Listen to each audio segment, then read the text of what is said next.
said they started off like first lesson. They started off with something different. It's like they did a 30-second spiel out first. That's not answering the question of what they asked. I know. Well, they try and predict the answers and they just pick the one to answer with the thing.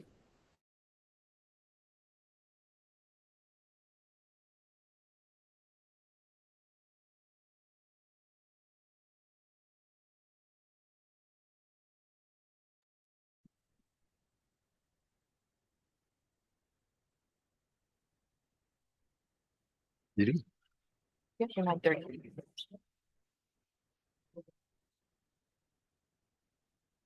Morning, everyone. Welcome to our first committee of the whole meeting. Something we've not done in this term of council, and I don't know if this council has ever had one before. I'll make a few more comments on that, but I'll officially start the meeting. I've confirmed that all members of council and the clerk is present. And we'll start this meeting off at 9:30. Before we start, I'd just like to mention, I hope everybody enjoyed their family day weekend. But I'd also like to recognize some of our staff, particularly our public works guys that have been out there keeping the snow off the roads as best they can. Certainly has been a challenge. Been a challenge for me personally because I have to shovel all my snow on the driveway, but I really do want to recognize all of our commitment from our Public Works Committee, our team. And I'd also like to recognize our firefighters who were put to the test over on the weekend. This was Saturday night, was it? I think it was Saturday night. Sunday morning, Saturday night, Sunday morning. Okay. We're talking the same thing. Anyways, they were put to the test too. And I want to thank God for being there with them because it could have been a lot more serious. There was a minor accident, but it could have been much, much more dangerous. So I just want to recognize them and thank them for all their hard work as well. Going to come back to the cow for a minute. This is committee of the whole. It's a less formal meeting, but we still stay within the procedural bylaw, and that's how we hold a meeting. The major difference between this and a regular council meeting is that council does not make any decisions at this meeting. They will make recommendations to the next council meeting, but it will not be a motion, a normal motion like we handle in the past where we can direct staff to do something. But we can what we will do is make recommendations to the next council meeting. Okay? I'll move on to item 2, which is the territorial land acknowledgement. We respectively acknowledge the township of Alma-Cullum is located on the Mississauga-Anishinaabeg territory and is the traditional territory of the Mississauga-Anishinaabeg. The township of Alma-Cullum respectively acknowledges that the Mississauga nations are the collective stewards and caretakers of these lands and waters in perpetuity, and that they continue to maintain this responsibility to ensure their health and the integrity for generations to come. Disclosure of pecuniary interest or general nature thereof. Seeing none. Next, we'll have the approval of the agenda. That the agenda for the committee of the whole meeting held on February 18th, 2025 be approved. Can I get a mover and a seconder? Moved by Deputy Mayor Stover. Seconded by Councillor Booth. Any discussion? All in favor? Motion is carried. Then we're going to move on to, and it's listed under Parks, Rec and Facility Report, the Municipal Office Structure Evaluation Overview. And before I'll read the resolutions or the recommended resolutions, I'll ask Dave, do you want to take us through your report?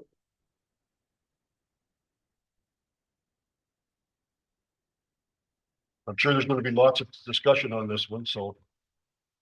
Thanks, Mayor Lobo. So the through you to council, the information is within this document for you that we've been able to put together from different sources. Pynchon being the company that was asked to do the structural visual assessment in the first place. And then we asked them, based on questions from council, what would be required in order to do a more invasive structural assessment as per their initial report. So that takes us then back to what our recommendations are for council. We understand that it is a significant cost in any direction that we go. We understand as a township that we do not have the funds set aside for this, nor has there been any planning in the past for us to move forward. So just in my opinion, I know this will be debated here with council. We're kind of at a stalemate with this situation, and council ultimately needs to decide the direction moving forward. I do feel that you're at a position where obviously more investigation needs to happen. However, I think that a bigger decision needs to be made, and that is, are you going to plan to venture down the road of restoring the existing building, or are you going to move forward in a new municipal office building? It's an unfortunate situation, but this is where it's at. Thank you. I'm going to start the discussion off. I tend to agree with you. There is a point, we're at a point now where it's critical that we make a decision one way or the other.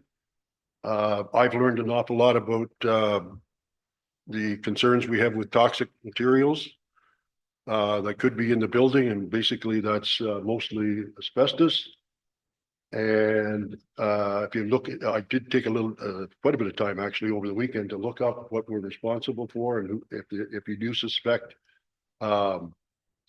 that there could be asbestos, you're as the owner of the property, you are expected, owner of the property that's considered commercial or business, or in our case, government owned, that you have certain responsibilities.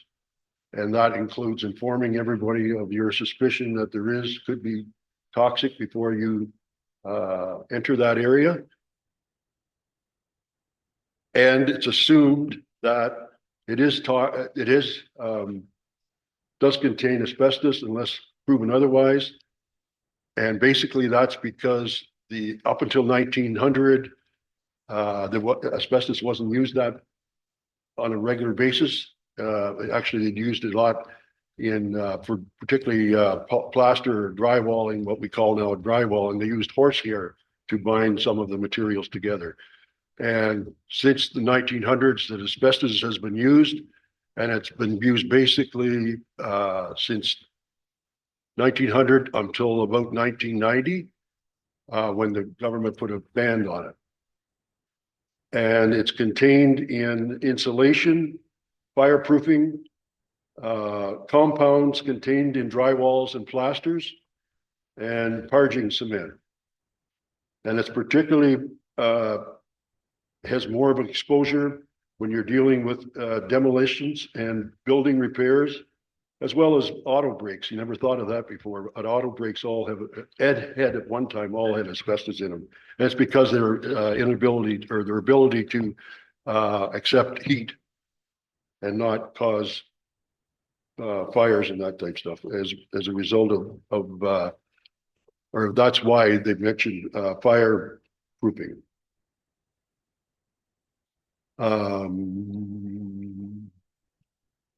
So that's basically what I wanted to introduce to everybody.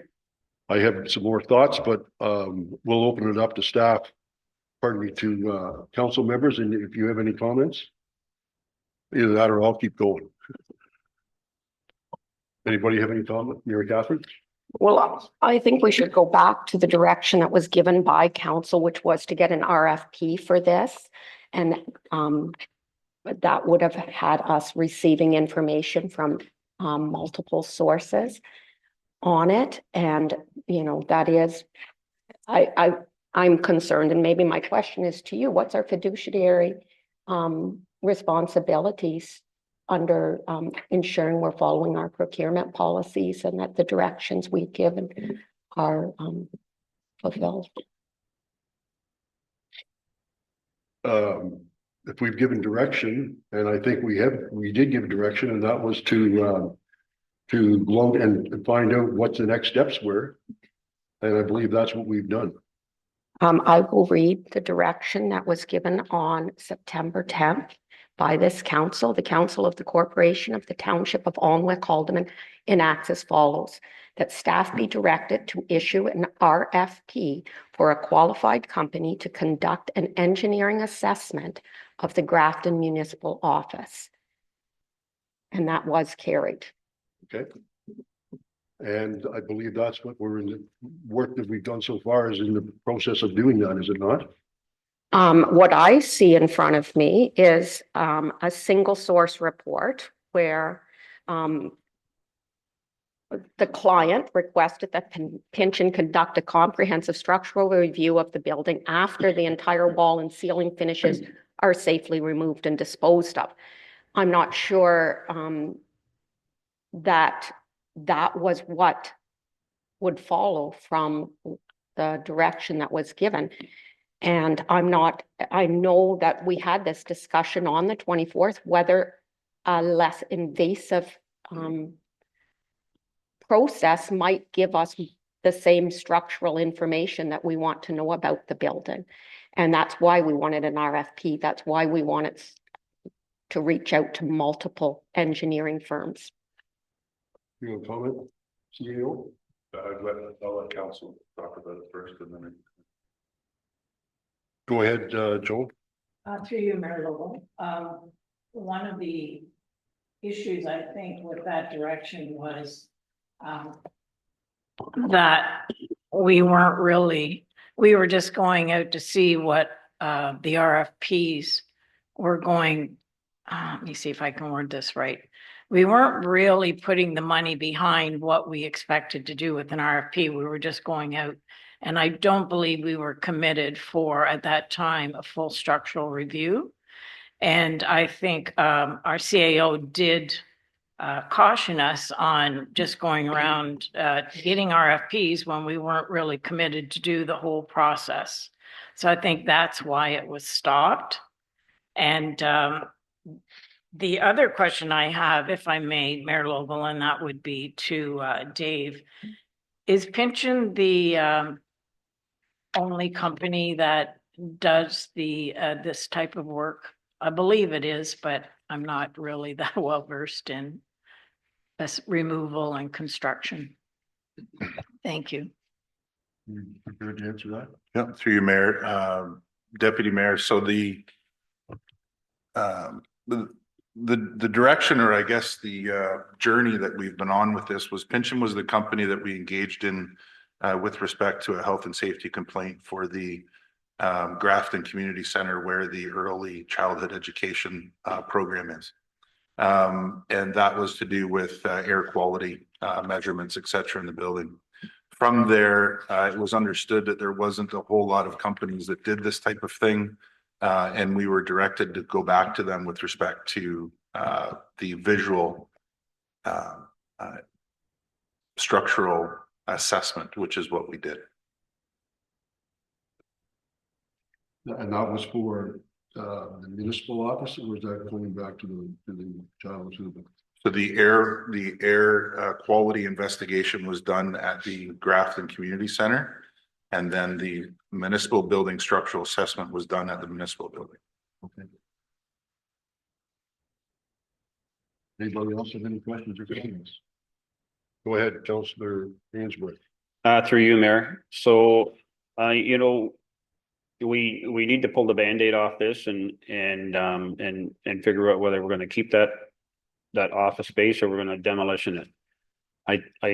You know, even though the cost $427,000 for this assessment to get done to it, I think we need to do that just to see what is the structural of it and can we fix it. I would have to ask, because we didn't put any money in the budget for this, will this come out of our development charges if we carry on with this? Because I would assume that this is going to be in the millions of dollars to fix.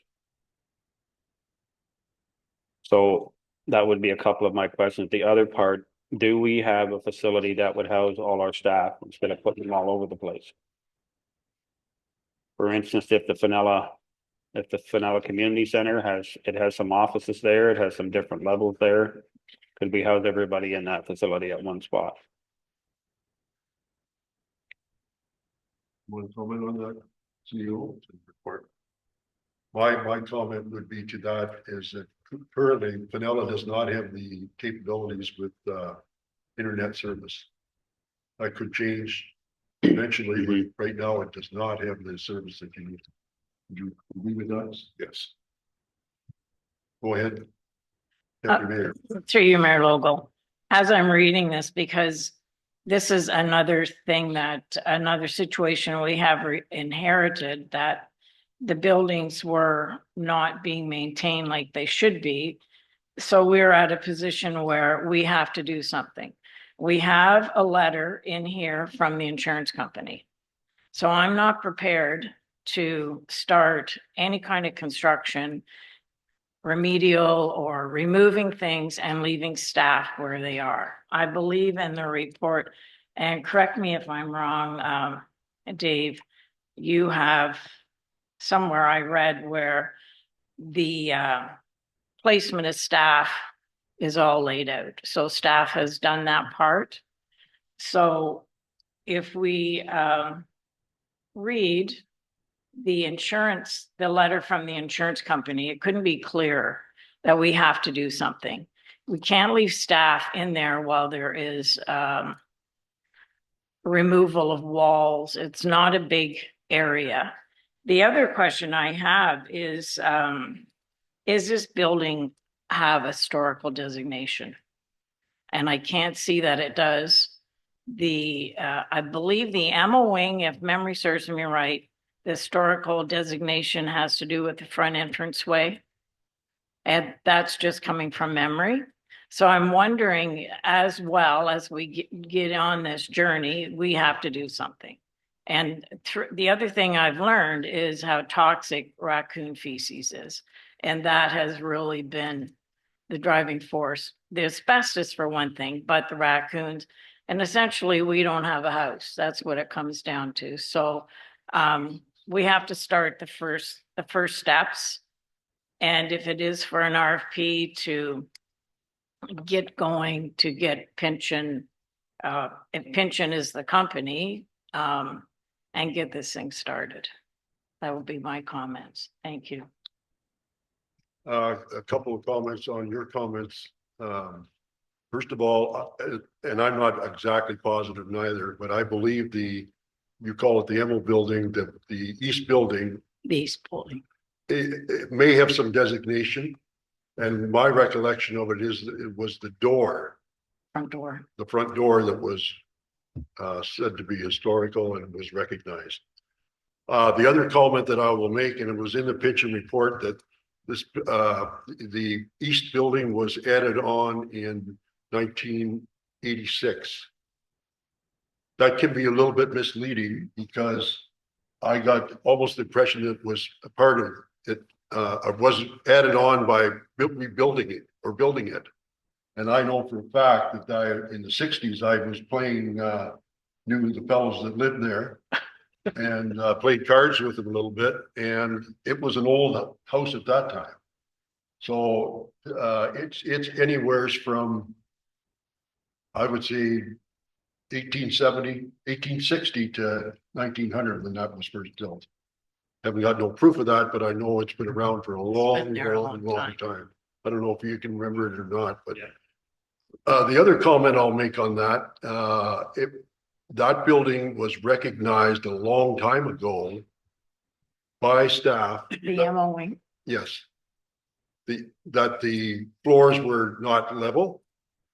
And in fact, I can remember somebody putting a corner or a ball or something on their desk and watch it roll off without any help because it is leaning like that. And I also personally have to step through the floors there, not through them, but on the floors and feel it's spongy. So, and I'm bigger than most people, but I don't know if that's the real problem or not. So, And I guess my other comment, and I'm not saying whether we should go ahead or not, so don't take it one way or the other, but should we decide, in my opinion, should we decide to rebuild, we will still have to do that. Someone go in there and do a test and pull all the walls off before you can dispose of it. So you're looking at $500,000 one way or another, whether you keep it open or closed. And if you do close it, then you still have the cost to tear it down as well after you've exposed everything. So that's a couple of my comments. Go ahead, Councillor Booth. Through you, your worship, I guess I want to go back to the start, which originally this started with Pynchon did a visual thing and came back to us with there's issues with the outside drainage, which is easily fixed. There's issues with the raccoon stuff upstairs, which hopefully is fixed by now. That happens in everyday life with people's houses. And the third one, the most important, was the foundation issue. The exception I take to this report is I read the Pynchon report and it said you may have to remove the walls and finishes. This report is saying that they are going to take it all down. We're talking about moving staff to Fenella or any other building. I'm going to guarantee you Fenella and this building and probably up in Roseneath has asbestos too. Thousands of buildings have them. So for the comment that, well, we have to remove all the asbestos in that, asbestos, as long as it's not disturbed and the walls aren't broken into and everything, is fine. We're sitting in this building now and this church probably has it here. What I don't like is we want an RFP out there to go to other companies to say, if you're going to do, especially the foundation issues where it's sagging and things like that, then I want an RFP from other companies to say, is it necessary to remove all the finishes? I'm not an engineer, but I doubt that you have to go in and remove all the finishes to see if there's issues with foundation. They might have to go into certain spots and take sections out or whatever, which we can do after staff hours, on weekends, move staff fine when they're doing it. But I think it's overkill to automatically say, go in and take everything out. And like any homeowner, if somebody came to you and said, well, it's going to cost you this, you're going to go out and you're probably going to get a couple of different people to give you, you know, what their view is on what you should have to do. We're taking Pynchon by their word. Oh, it's going to be $500,000 approximately. I'd like to know from other engineering companies, is it necessary to take all the finishes off? That's the cost that's costing you. They haven't even given you any remedies yet, right? And I guess my only comment to that would be, if I understand the report, and I'm not saying whether we should or should not get another thing, but they're saying in order to do a proper structural assessment, you have to bare the walls, bare everything open. Well, Mr. Mayor, through you, I read their original report and it didn't say that. What it said is it may be.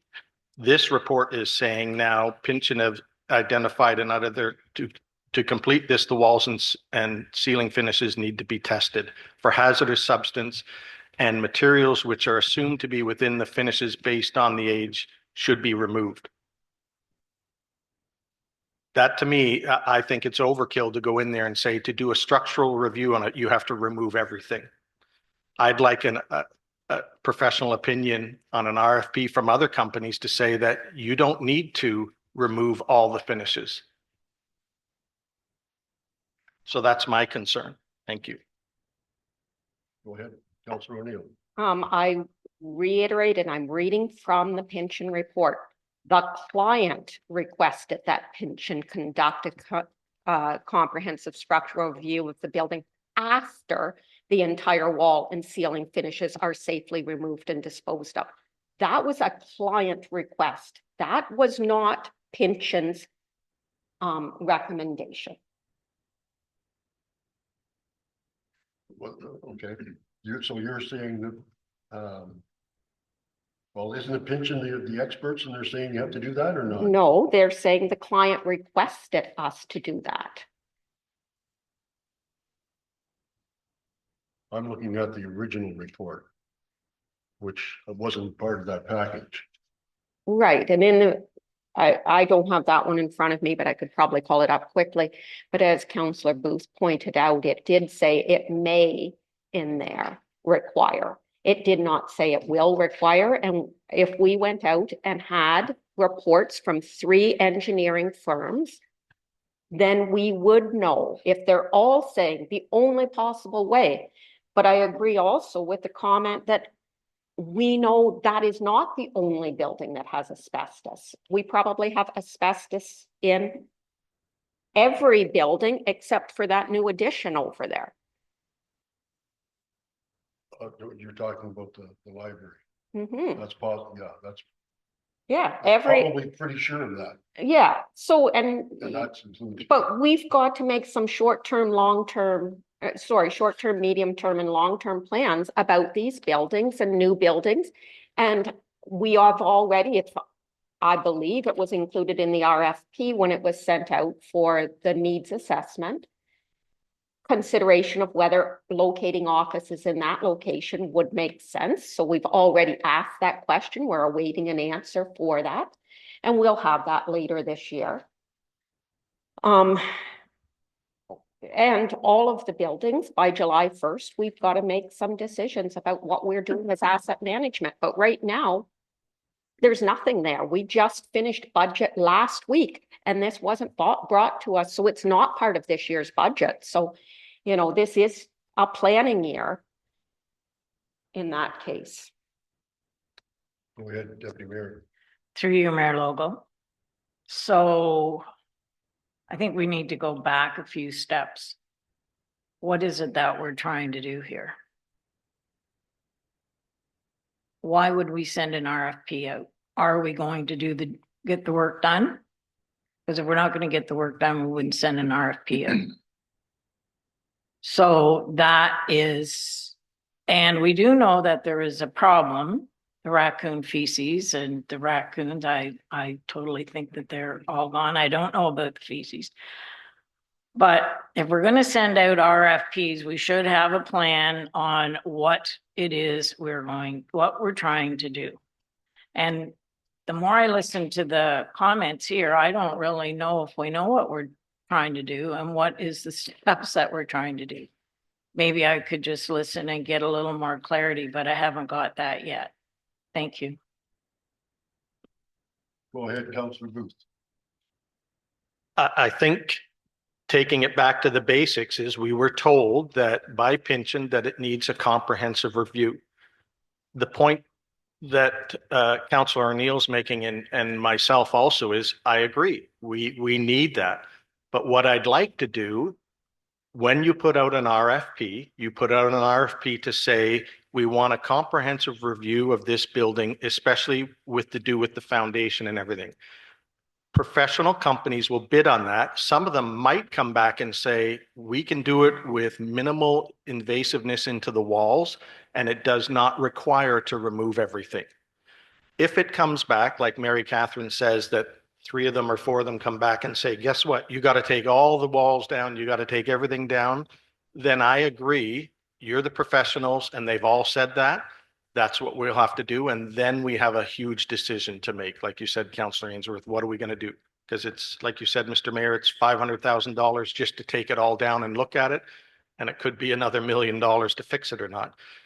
But it's no different, like I keep saying, if it's your house, you're going to go out and you're going to ask for 3 quotes, at least for somebody to tell you, you know, I got a leak or I got a foundation problem. What's the best way to do it? We have every intention when we put out an RFP to say we want a comprehensive review done. The client should not be saying we want everything removed. We want the professional companies to tell us when they come in and they're looking, and it's the foundation issues is the problem. I'm not worried about the raccoon stuff and the draining of the water and stuff like that that can be fixed. So it's the foundation stuff. Tell us, what do you need to do to tell us what's wrong with the foundation and what needs to be fixed? So it could be a simple fix if they say it's just a couple of holes that we need to take, or if they come back, like I said, and they got to take it all out, then we're back to square one where we have to make a big decision.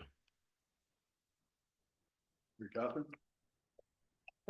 fabulous points, but I want to go back to Joan's comments because I think they're excellent and I want to build on them. I agree that we don't know what we are going to do, and especially if the long-term plan is a new facility, then whatever we're doing in that building is for a shorter term, and that changes everything. What are we doing? So, yes, I think this is a planning year, and I agree. I think we should really think about the steps in what order we want to do them.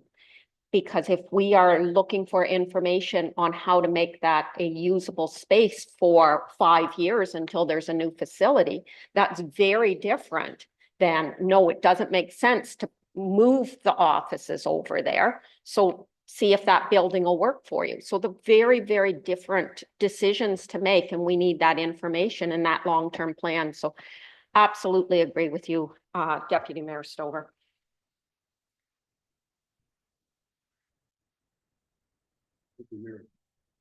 Through you, Mayor Lobo.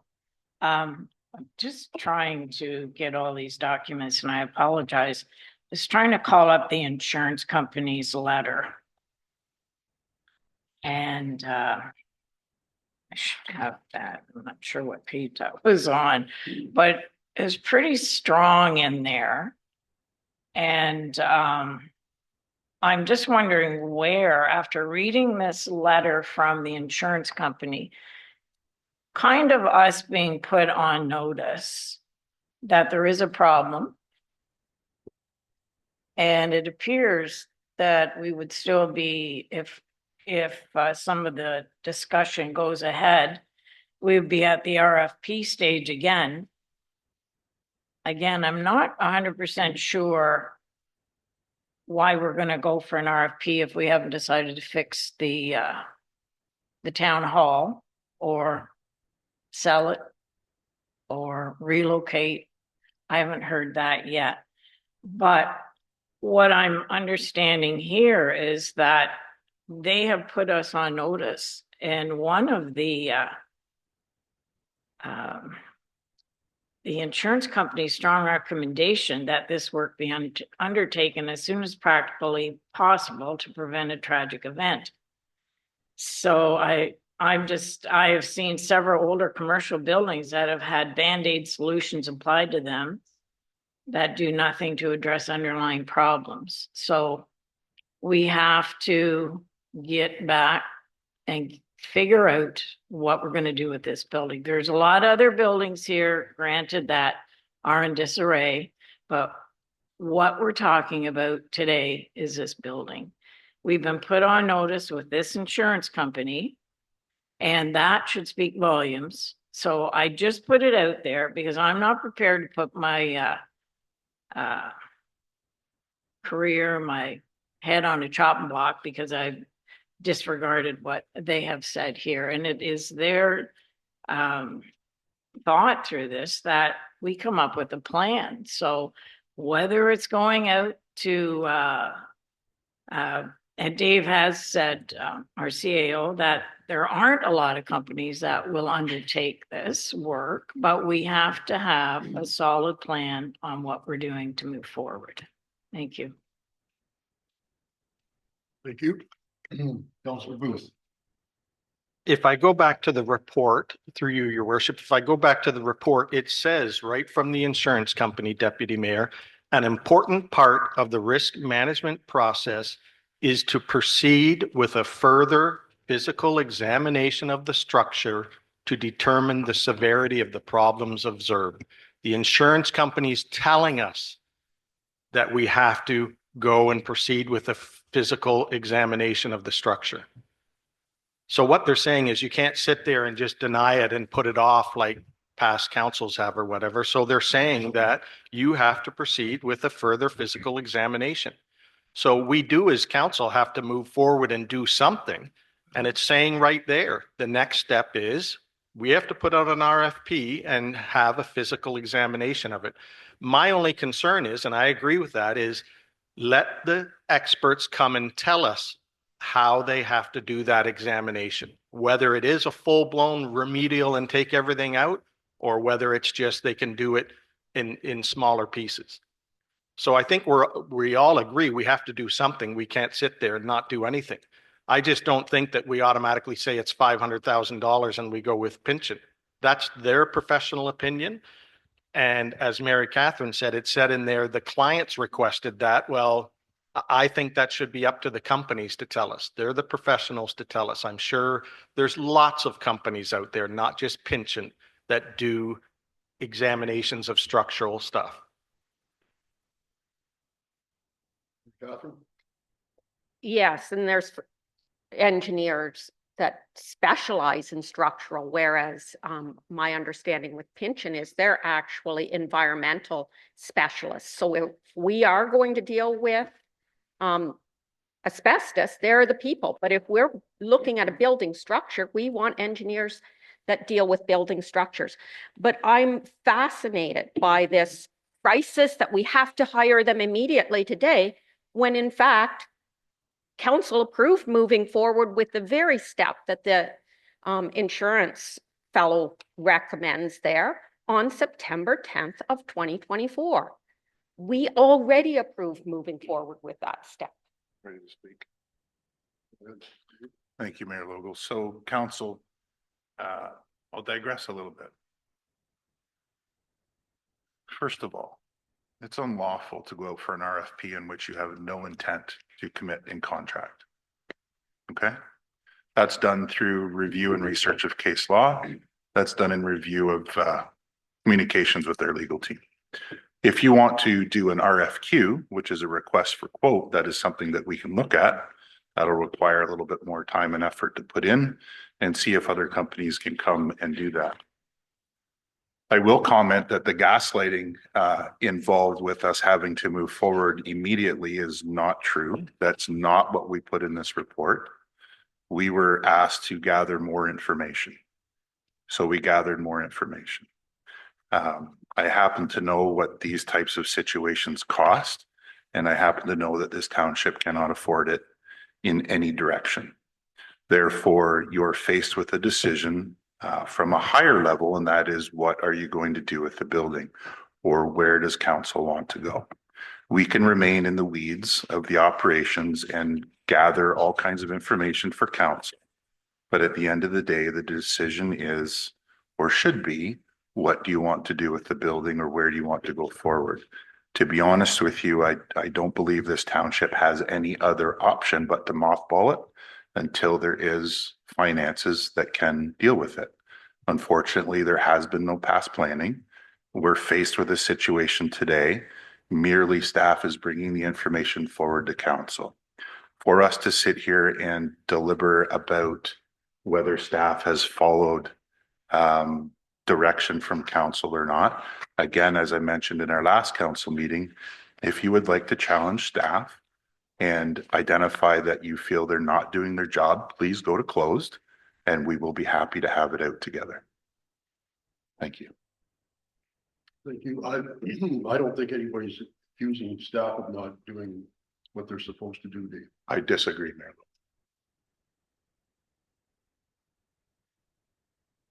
You can disagree. I know, I'm allowed.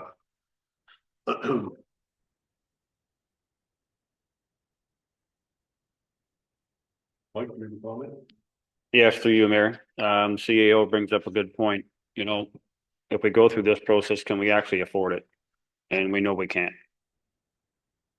So that's probably the white elephant in the room. We can make all the decisions we want, but we really can't afford to fix it right now.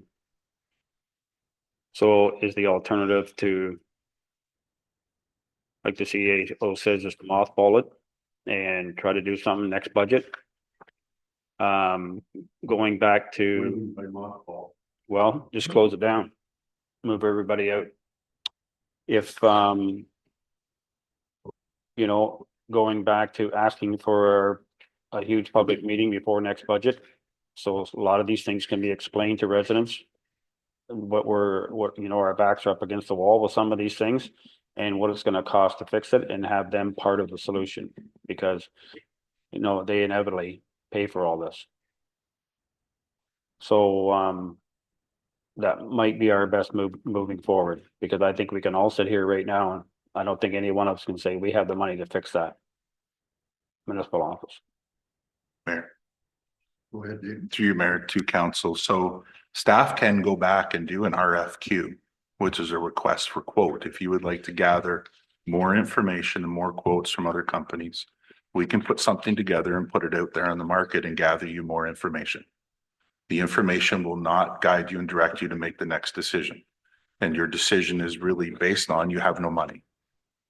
So I don't know what you're going to do with it. You're faced with the reality that we've had a visual assessment done based on the company that said, and I quote, an invasive and intrusive structural assessment. And in their opinion, what that means is the removal of the interior structures to expose the exterior structure to analyze whether the building can be done.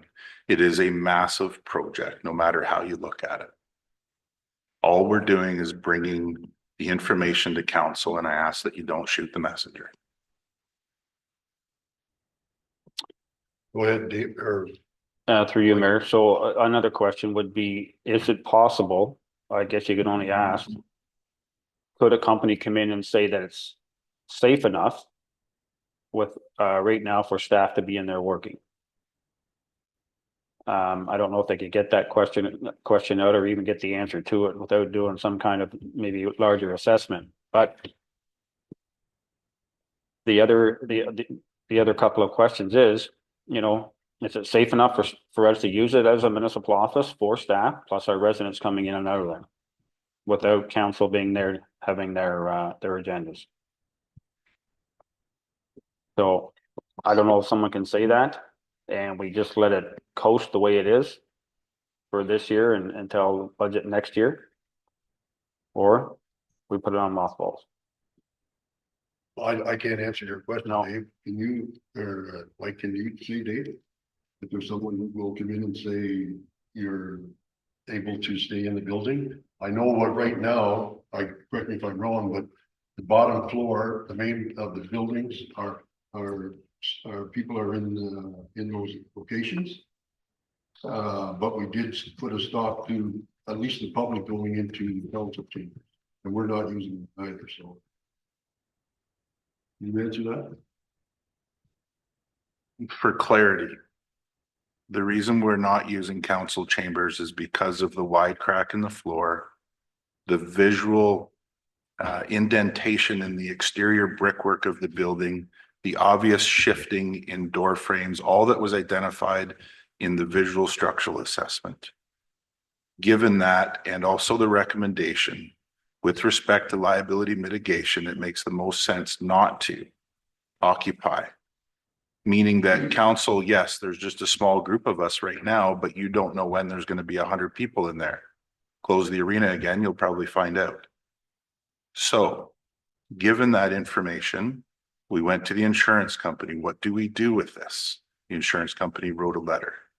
I am just giving you the information that we have. Again, I am more than happy to do an RFQ if you want to get more quotes, no problem.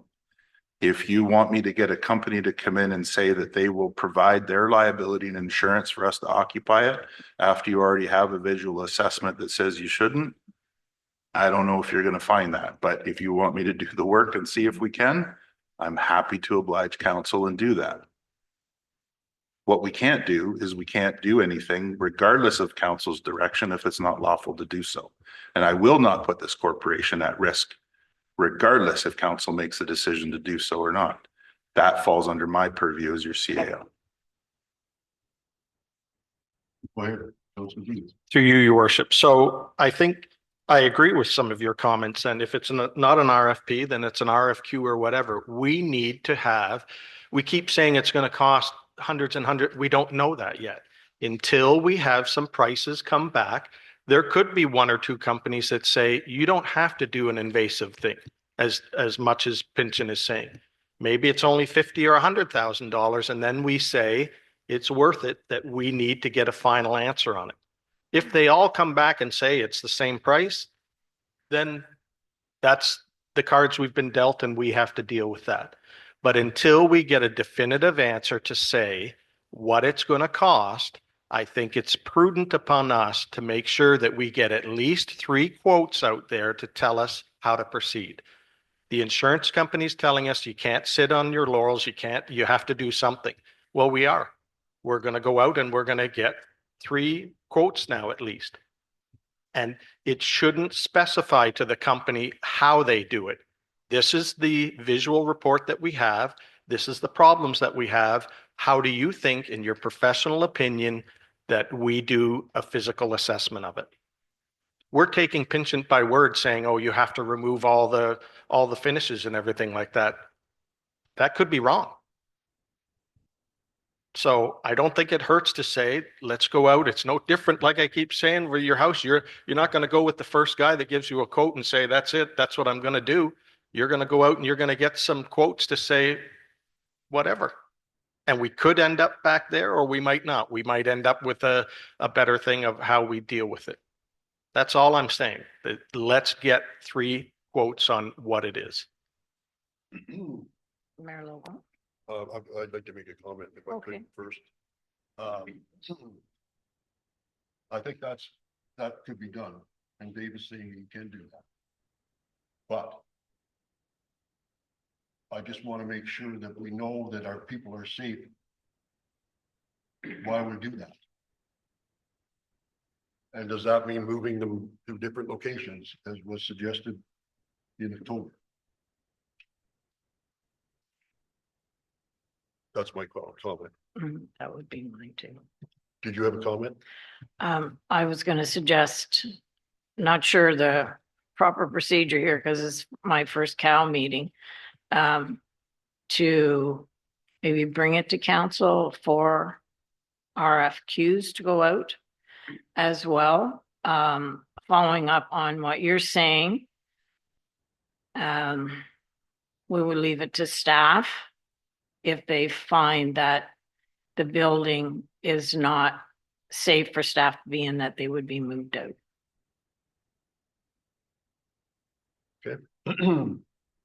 That's your thoughts? Yes. Anybody comments on that? Oh, I actually agree with that. I just have a question, actually.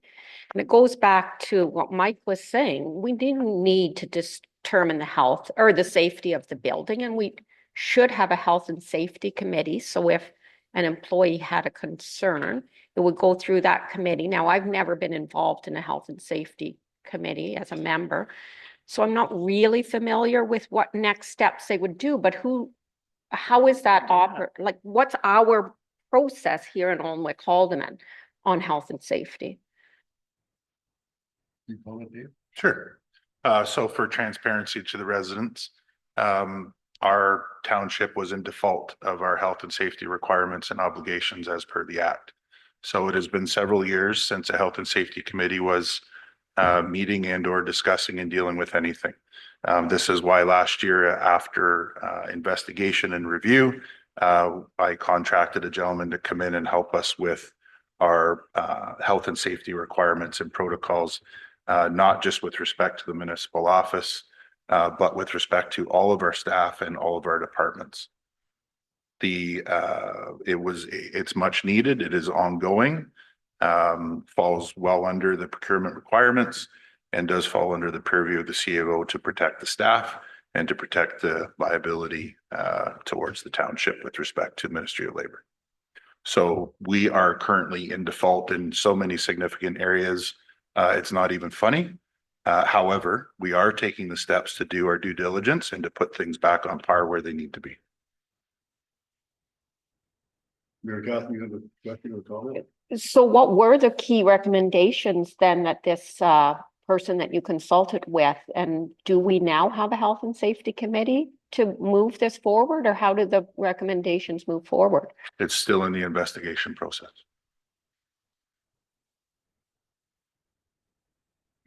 And can you clarify that, Dave? What's in the investigation process? In the building? Investigating all of the areas where we are non-compliant with respect to health and safety legislation. Thank you. Well, I'm glad to hear that you're working on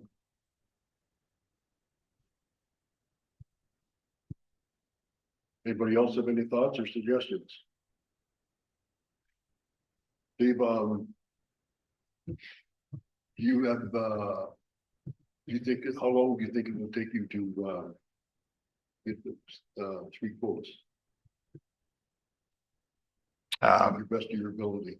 Mayor, it's a matter of putting together the RFQ. It's understanding the required material that needs to go into it. It'll be required to post it for a matter of maybe a couple or 3 weeks to see if we get any companies that want to put in a request for quote. My understanding is in this process for RFQs that given the current market status today of our economy, it is very difficult to get companies that will want to bid that will want to put work into a quote, knowing that they have no opportunity for business. So business contract.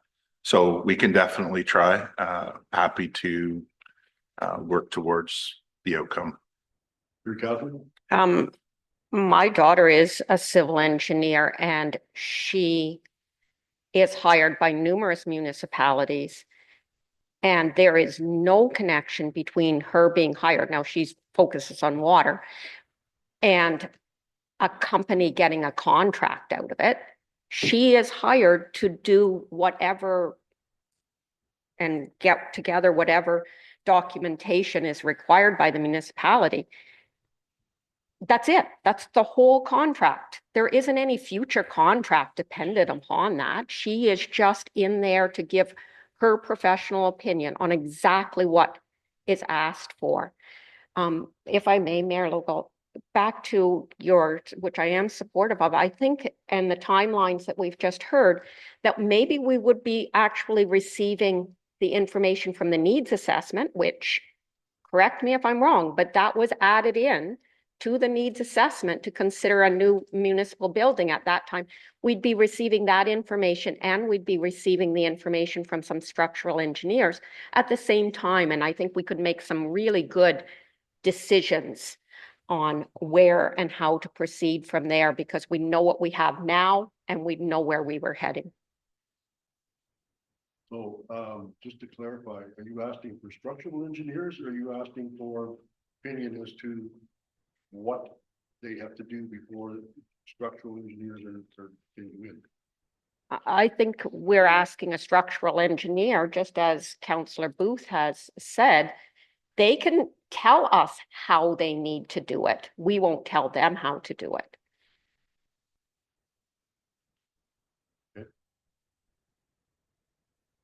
I'm just wondering what, did you have a question?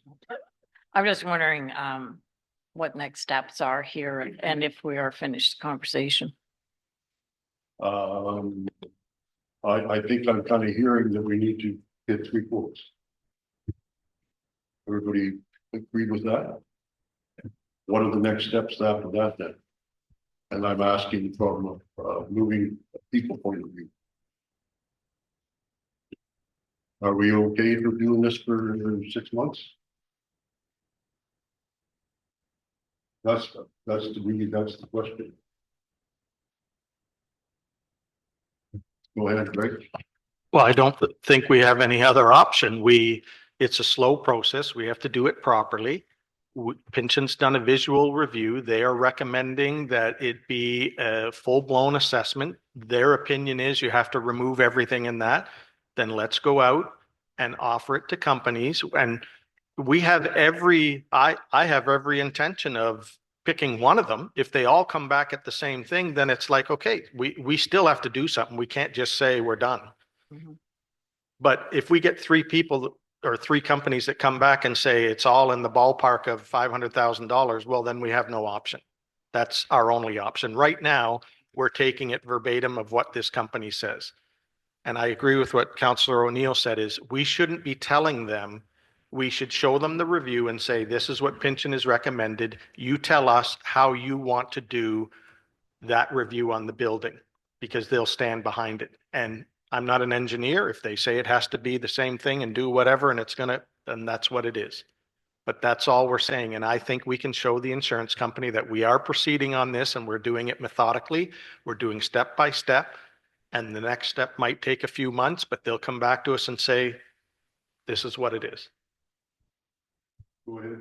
And if I may, Mayor Logo, and if at any time that the CAO finds out that the building is not safe for the employees, then he would move them, and that is under his purview to do that. So that looks after the staff issue. It gets us moving on the RFQ. And as far as sharing documents, I don't know as I'd be sharing documents with other people that are chiming in on that.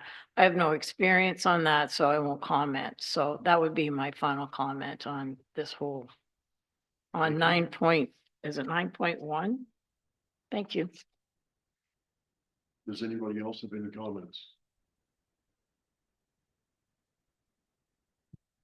Can you, do, I think you've made some pretty good points. Can you make a recommendation to the next council meeting? What would that recommendation? That we get three, or that we send out for RFQs Okay, for the town hall. And I don't believe I need to put my second thought down because that is already in place. And that would be with the relocation of staff if the building becomes hazardous to work in at any time.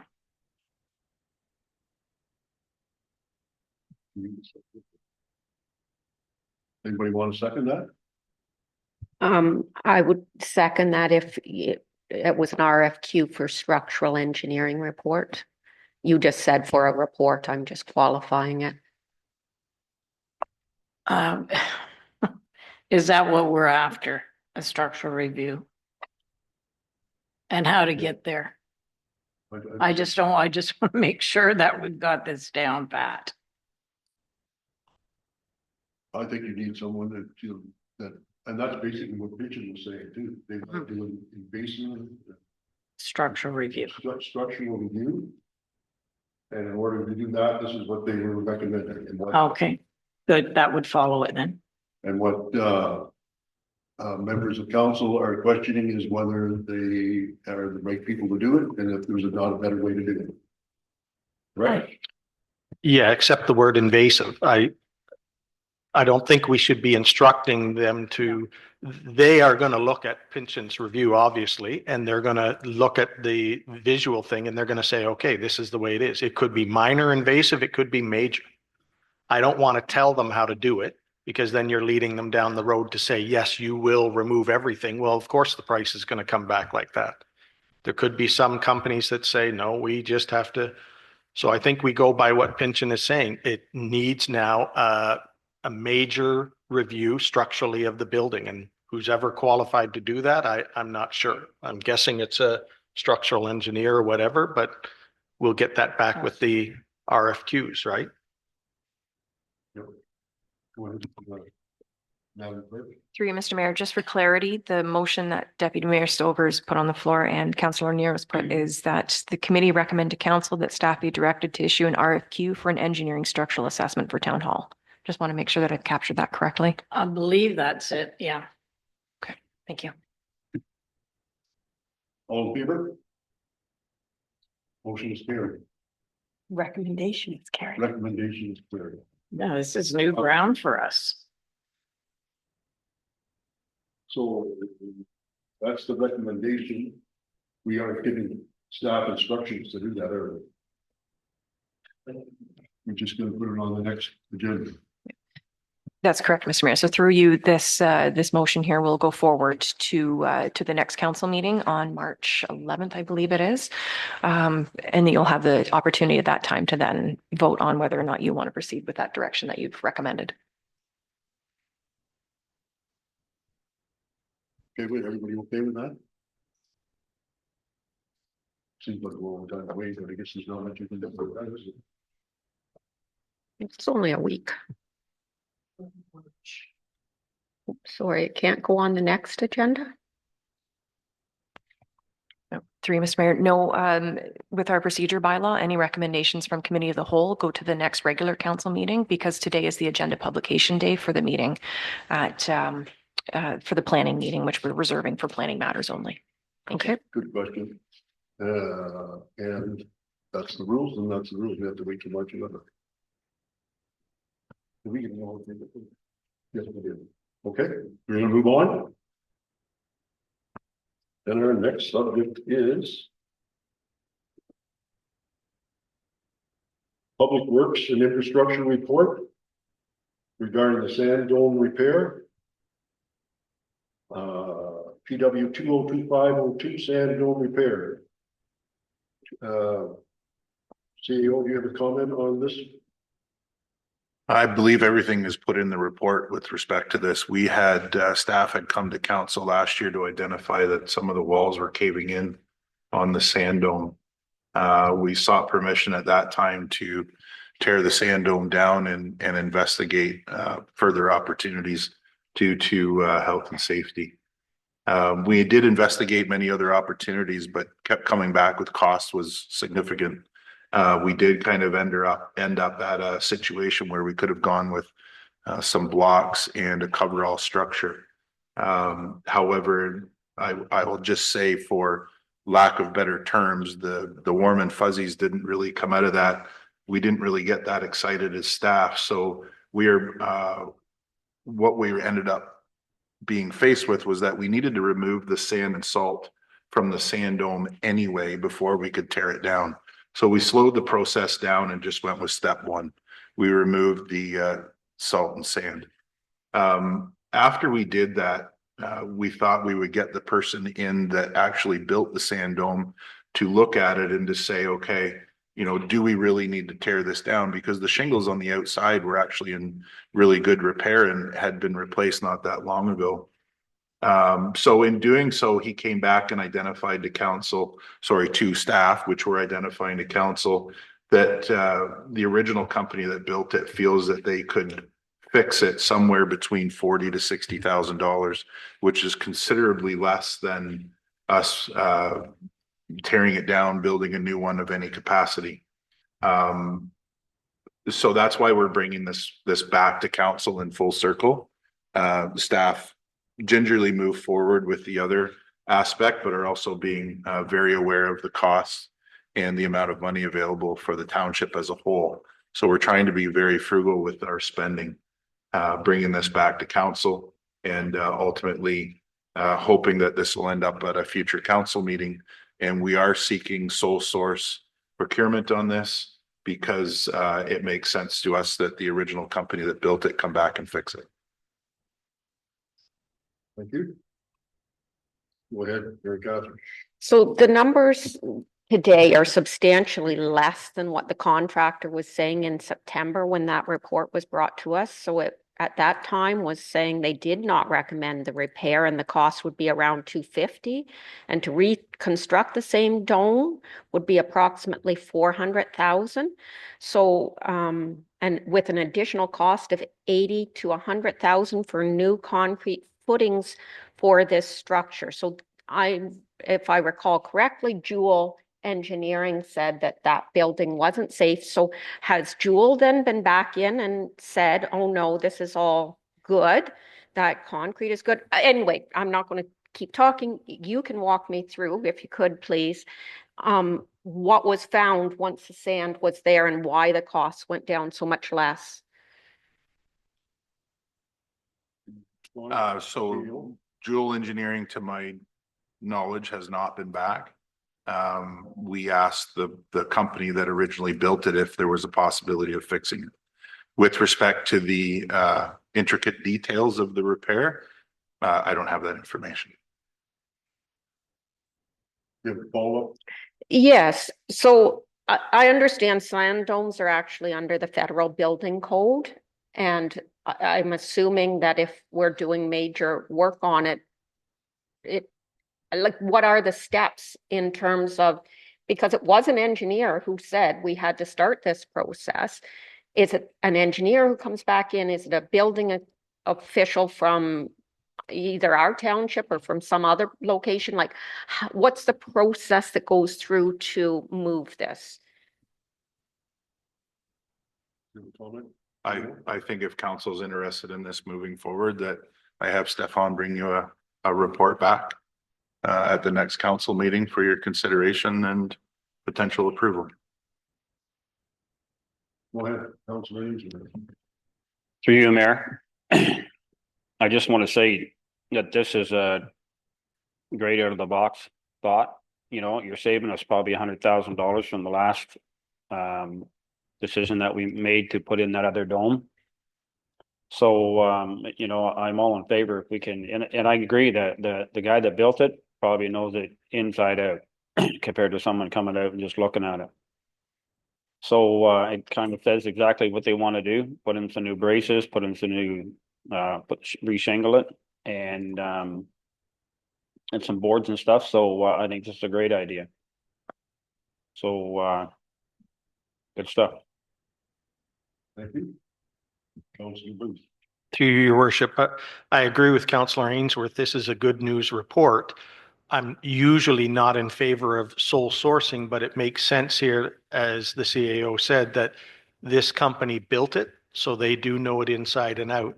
I guess the only question I would have is what Councillor O'Neill is saying. If we had Jewel come in there to say it's not safe, if this company goes in there and does $40,000 to $60,000 worth of work, are we covered to say that, you know, if something was to fail, like this, who inspects it or who does the final inspection to say you're all good?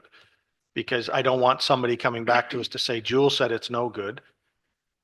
And probably because when the sand's all out, they can do a much more better inspection of it. It's tough to look at something in the walls and that when you're 40 or 50 feet away from them because of the sand. So I like it. We're going to save money. I just want to make sure that we're covered in the end, that if we do spend this, that we're okay. We're not in any way going to be held, you know, it's like building a house or whatever. Somebody has to do the final inspection to say it looks good at this point. Go ahead, CAO. Through you, Mayor, in the report identifies that the company that built it, based on their repair estimate, that they are speculating we would get another 8 to 10 years out of it. I do understand in our requirements, as we've been through them to ensure companies have them, that they would have the appropriate insurances in place to back up their claims. Go ahead, Deputy Mayor. Through your Mayor Logan, that would be my comment, because I just, as we're talking here, called up their website and they would have the liability insurance. That isn't gonna help if somebody got hurt, granted, but they, in what they're building, they would have all the people in place that they would need. So I understand the concerns, and a report coming back would be the way to go, I would think, but this isn't going to hold up the repair, is it? CAO, can you respond to that? Can you repeat? Yeah, I'm just wondering, us waiting around isn't going to hold up getting this fixed for through this company? Through you, Mayor, Deputy Mayor, so the committee of the whole, we were not making any decisions or providing any staff direction. Okay, This would merely have just then, on your recommendation here today, go to the next council meeting. Nothing would be in place, repaired or otherwise, until council gave their approval on allowing us to sole source. If council doesn't give their approval on sole source, then we will need to create a tender to go to market to contract a company to repair the building. Or if council wanted to go back to the route of RFQ, we could slow it down further and come back with quotes to council that then we could identify what company we go with. I'm at a loss. Councilor Booth. Through you, your worship, maybe to the CAO, a good point you're making there, Dave. I guess if this all went through and we approved it, and that, are they looking at, I'm guessing it probably wouldn't be repaired for this winter season anyway, since it's emptied. Do you think it would be, I can't see it being done in the next, hopefully we only have winter for another month or so, but so we're more than likely looking at whatever storage they're using now to probably continue on for the winter season. And did they say they were gonna Like do it in the spring or summer? Is it better then or what? I don't know. So it wouldn't be used for this year. It wouldn't be fixed for this winter. At this point, we're a couple weeks away from March. My guess is they would be fixing it sometime in the spring. Thank you. Deputy Mayor? I would like to make a motion that this be approved at our next council meeting. Recommended. So through you, Mr. Mayor, the recommendation on the committee, the whole agenda was that the committee recommends to council that Van Pelt Construction be approved as a sole source provider for the Centered and Sam Dome repairs for a maximum cost of $60,000, and that the mayor and clerk be authorized to enter into a contract with Van Pelt Construction for the Centered and Sam Dome repairs. That would be it. We have a seconder for that. Seconded by Mike. Further discussion? Go ahead, Mayor Gottlieb. I am in general supportive of this, but I do wonder about us and making decisions outside of the procurement bylaw, and perhaps this is another item, so maybe it's not here, but at some point we need to discuss what it means for us as a council to make decisions like this. Thank you. My question is, do you remember, was Dual Engineering that actually said that the building was needed to be repaired? Respectfully, Mayor, I would have to go back through my notes and research to understand that statement. That was from the September 10th report that I reread. I'm not sure. I had it open a second ago. I don't know where it is now. Here it is.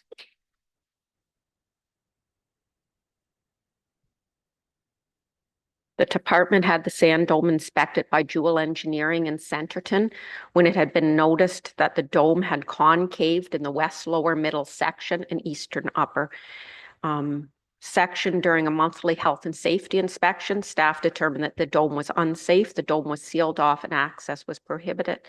Staff have received quotes for repair and replacement options. Thank you. Would it be appropriate that Jewel take a look at the proposals from the original builder?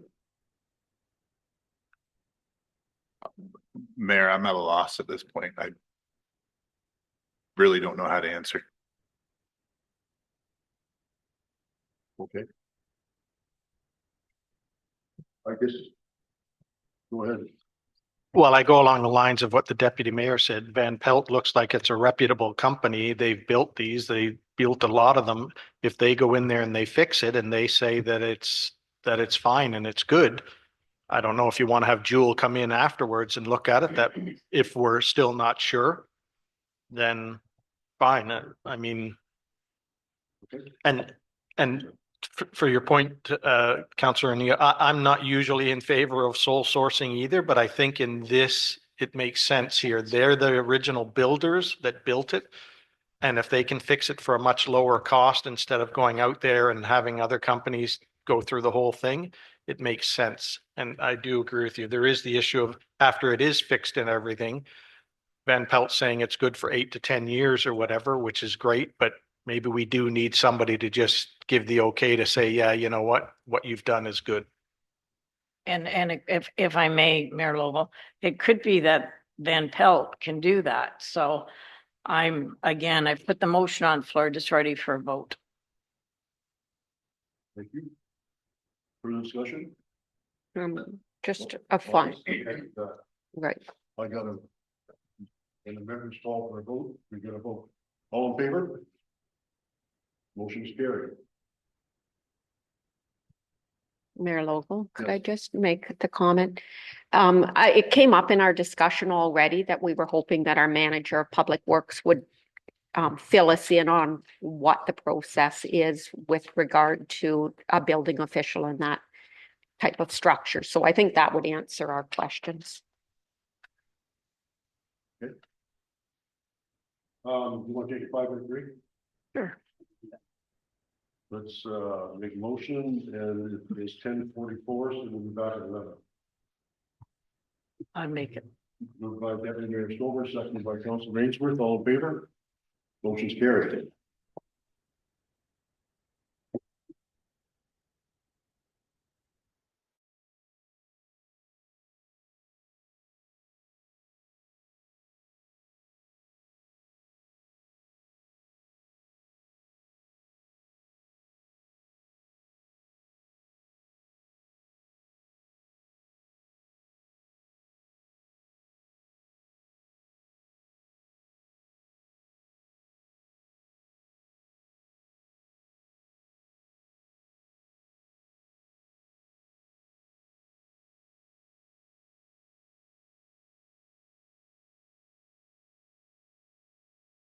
On the survey. Okay, let's go back to work. Dave had to step out for a few minutes, but he'll be returning as soon as he's finished with his call. So the next item on the agenda is the. Yep. The next item on the agenda is the advisory committee terms of reference review. Report is CLK 2025-01 advisory committee terms of reference review 18th of February 2025. So I believe this has been prepared by our clerk, Emily. So Emily, you want to take us through the presentation? Through you, Mr. Mayor, thank you.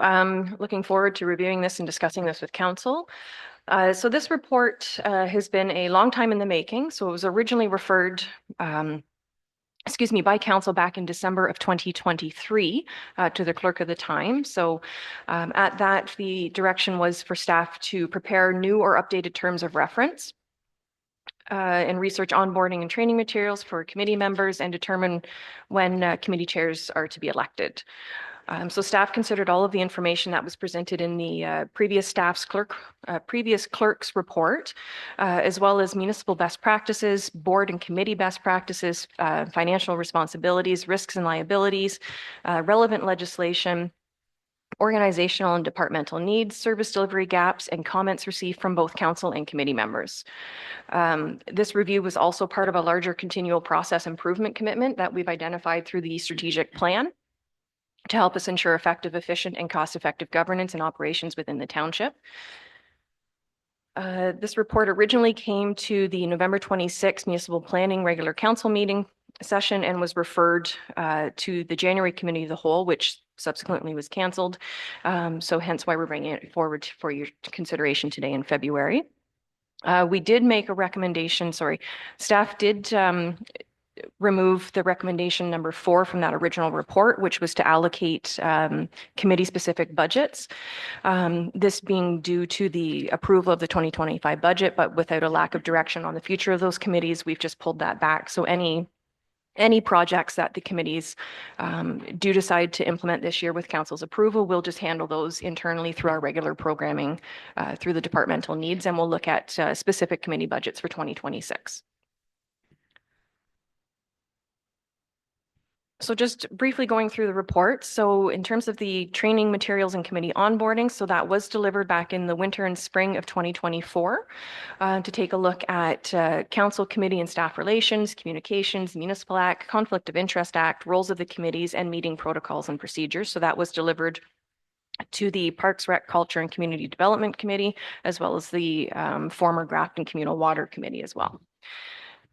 In terms of reference for the Heritage Advisory Committee, staff are presenting a new revised terms of reference, which focuses primarily on the legislated responsibilities under the Ontario Heritage Act, as well as a component dedicated to the preservation and promotion of local heritage through the idea of special events that this committee would be responsible for as well, and some educational planning is also promoted within the terms of reference, within that scope, Again, it focuses on the delivery of programming and events and promotion of local history. One of the biggest changes was to remove the onus of Heritage Cemetery Management from the former Mayor Heritage Noble? Advisory. Yes. If I could, that had already happened. That happened back in 2019. And the terms of reference, that is the current terms of reference, the current approved ones, were approved on April 1st of 2021. And all of those items had been dealt with within that terms of reference.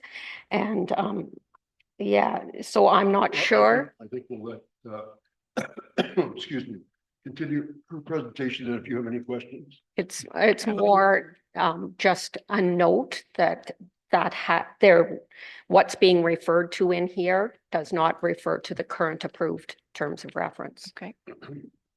So through you, Mr. Mayor, continuing on, thank you, Councillor O'Neill. Our website and other documentation that we do have currently still list Heritage Committee as in charge of Heritage Cemetery operations. So this is just, again, cleaning up all those loose ends. So if something was approved in 2021, this is the final step in making sure that we have everything tied up in a nice little package in a bow so everybody knows who's on first and doing what. So again, just cleaning up those loose ends as council's direction for a term of cleanup. So again, just eliminating the responsibility for heritage cemeteries, that'll be transitioning to management of cemeteries will be transitioning to the clerk's department as per legislative authorities and services, and helping with the management going forward and being supported by the Parks and Rec and Facilities Department for the groundskeeping components associated with our cemeteries.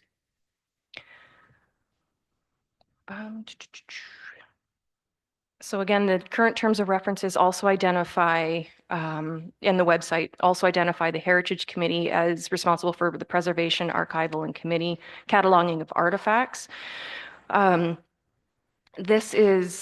The township is not currently equipped to be a proper archival or museum facility. I say that with my professional opinion as a formerly trained archivist with a Master's of Library and Information Science. So I do bring that level of scope and care to the care and maintenance and preservation of our history. We do currently have a contract with Northumberland County Archives and Museum, who is our designated archival provider under the Municipal Act as well. So the recommendation is that we would cease the collection of artifacts and archival materials in the best interests of that preservation, and making sure that those materials go to the facilities that are fully equipped and staffed with the proper facilities for temperature and climate controlled, but also the availability to encourage public research and public access to those materials. In conversations that we've had with the archivist at the county, they would be interested in, again, the primary source materials as well as actual artifacts, but not in the secondary source material, which is research material that's been collected and gathered over the years. So these would be research notes, photocopies of photos or postcards, things along those lines. Because they're secondary source material, they don't require the level of care from a facility preservation standpoint. So they would be no different than any sort of reference material you would find at a public library research room. And they, again, would be publicly open and accessible to all. Unfortunately, because we don't have the space at the township office, we'd be recommending that those secondary source materials be either donated to the public library or a similar institution who would, again, be able to provide more public access to those to help with the encouragement of local history research by general members of the public. Moving on to the Parks, Rec, Culture and Community Development Advisory Committee. So this committee really, we took a good hard look at it, and what really do we need from, again, an operational standpoint, committee best practices, as well as what are the service delivery gaps and how can we help make this, again, the township move forward together, utilizing volunteer and community input. The existing terms of reference, how it exists is it currently exhibits Board of Management characteristics where that staff committee members were providing direction to former staff members on the management and operations of the municipality or of the Parks, Rec, and Facilities Department in particular. They were looking at, there's a clause in there for reviewing departmental financials and so on. The committee the terms of references are available online for anybody wishing to view them, the existing ones. So again, taking a look at it and working with our new manager of Parks and Rec and Facilities, what is it that we really need to help drive Parks and Rec forward in the township, and taking into account all of the different inputs and information, we've recommended the terms of reference that you see here. So the terms of reference here now focus primarily on community events, helping with the design and the implementation and the running of those events to help us provide more public programming, looking at getting more community input on fundraising and seeking sponsorships activities as well. So again, providing assistance, that those boots on the ground type of activities that actually have a direct impact on our residents, as opposed to helping to manage a department, which is why we have staff, senior team, and council to help manage the operations as a whole, but really looking for those, again, increased recreational programming, community events, and partnerships, all of which, again, are identified in our new strat plan. This is getting us back to sort of a back to basics approach, and directs the focus on the core mandate of the committee. Eliminating the community development from the title also removes any confusion from a planning or economic development perspective as well. So it's just a matter of cleaning up the language a little bit, getting things again back into those nice, neat, clean packages so that everybody knows who's doing what and who's on first. For all of our committees, one of the things that we're looking at is limiting committee membership to a maximum of 9 people. Ideally, we'd be looking at 7 to 9 active committee members, and that would be including the council reps at the table. Staff would have non-voting rights, so they don't get included in that 7 to 9. But as a committee and board best practice, when you get over 9 people, the committees become so large that you have too many competing thoughts at a table, and they do become unwieldy. And the larger they are, the less effective they are. So 7 to 9 is really that sweet number that we're aiming for.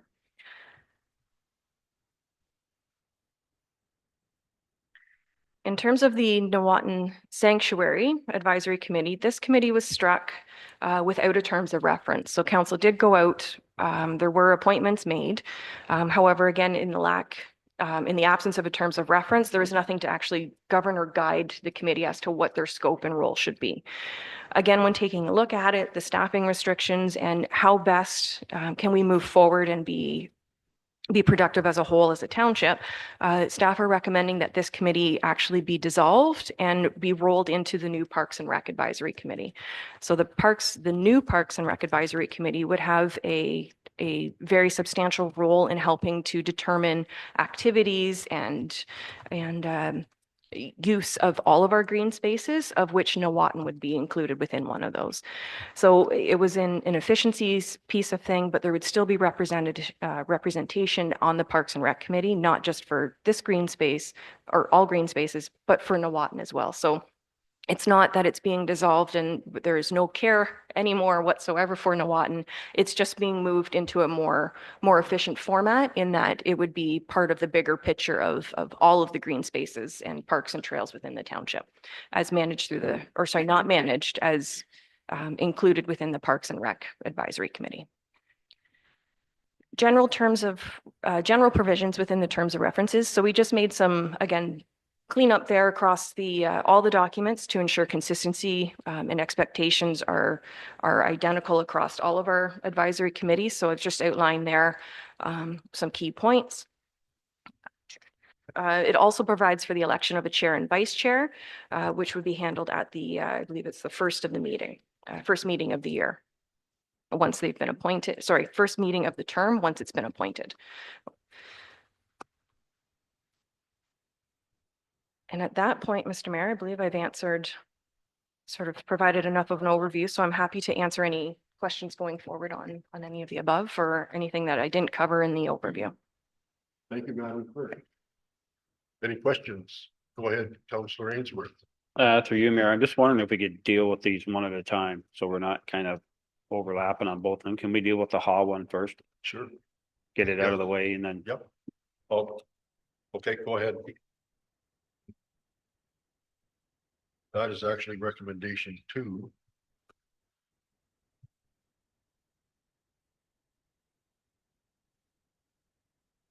You want to do that one? Yeah. Why don't we do, well, let's go ahead and do your number 2. yeah, well, so the recommendation 2 for the Haw committee. I mean, I like the idea of that and how Emily has set it all up. So, I mean, I don't have too much to say about that. I think it's a good idea. Hopefully moving forward that, we'll get a few more members on that committee and, you know, it will actually be an added plus for us. Thank you. Yes, should that is not asking any questions. Yes, will you make that motion then? Or I'll read the motion. It is recommended the committee of the whole recommend to council that the revised terms of reference for the Heritage Elmwood Calderman Advisory Committee be adopted. Could I get a mover? Moved by Councillor Ainsworth. Seconded by Councillor Booth. You made your comments. Any other further comments? No, Mary, thanks. Thank you. Councillor Booth. Yeah, through you, your worship, I tend to agree with Councillor Ainsworth. I believe, correct me if I'm wrong, we only have one member on that committee right now. Two. So I wouldn't have an issue with the new terms of reference for it and to get that committee going and up and going again. So, but I'm willing to listen to other councillors' opinion on that. Thank you. Councillor O'Neill. I don't have any concerns with the new terms of reference, but I think a lot of time and energy was put into something that had been done by staff and already resolved.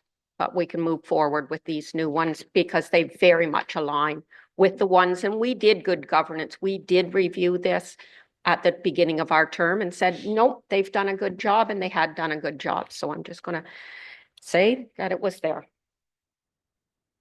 Go ahead. Through you, Mayor. I think what adds to these terms of reference right now is the fact that going through a labor dispute with the union. I'm going to guess that the union is probably going to say that that's my work, that's my work, whether it's cutting grass, whether it's snow plowing, cleaning trees, down trees, branches through the Nuwatan Sanctuary, running a snow blower through it. Any works in our parks and stuff like that, I think that's going to probably come up somewhere. It's a lot.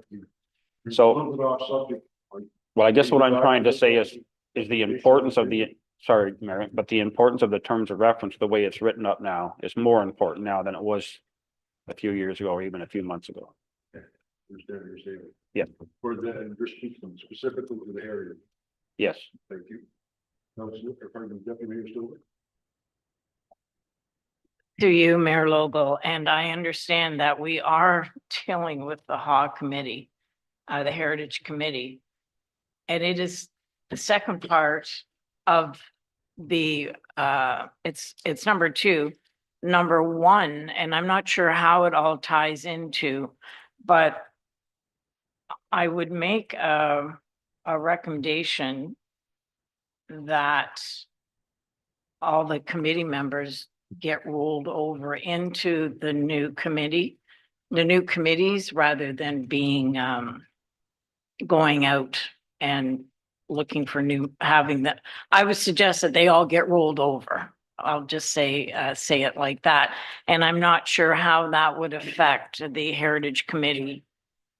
Can we save that part of it as a discussion, because that is one of the recommendations that Madam Clerk has put forward, that they be dissolved and we go out and get new volunteers. Yeah. Madam Clerk, would you care to make a comment? So through you, Mr. Mayor, in terms of the Heritage Committee, these ones were just revising the terms of reference because we only have the 2 members. So at this point, we're just asking and recommending to council that the existing terms of reference be reviewed, or sorry, be revised. We're not dissolving Heritage at this point. Oh, okay. Yeah. All right, good. I should have asked you that question first and I would have saved a lot of words. Thank you. All in favor? Motion is carried.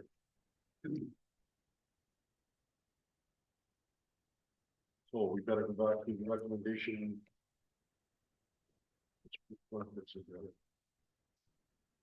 Yeah. Okay, recommendation number 1 is recommended the committee of the whole receive report CLK 202501 committee terms of reference reviewed for information. Can I get a move in a second? Moved by Councilor Booth, seconded by Councilor Ainsworth. Councilor Booth, any comments? Nope, that's just through your worship. It's just a general statement to say that we're going to discuss it. I'm fine with that. You're okay? Yep. All in favor? Motion's carried. Recommendation number 3. It is recommended that the committee of the whole recommended council that the Recreation, Culture and Community Development Advisory Committee be resolved effectively immediately, and that the Watton Sanctuary Advisory Committee is resolved effectively immediately, and that the terms of reference for the new Parks and Recreation Advisory Committee be adopted. And that staff recruitment for the Parks and Recreation Advisory Committee and invite former members of the Parks, Recreation and Culture Committee Development and the Watton Sanctuary Advisory Committee to apply. Can I get a mover and a seconder? Moved by Councilor Ainsworth. Get it on the floor. Yep, seconded by Councilor or Deputy Mayor Stover. Councilor Ainsworth, you have comments? Questions? Yes, through you, Mayor. Actually, again, I like this recommendation.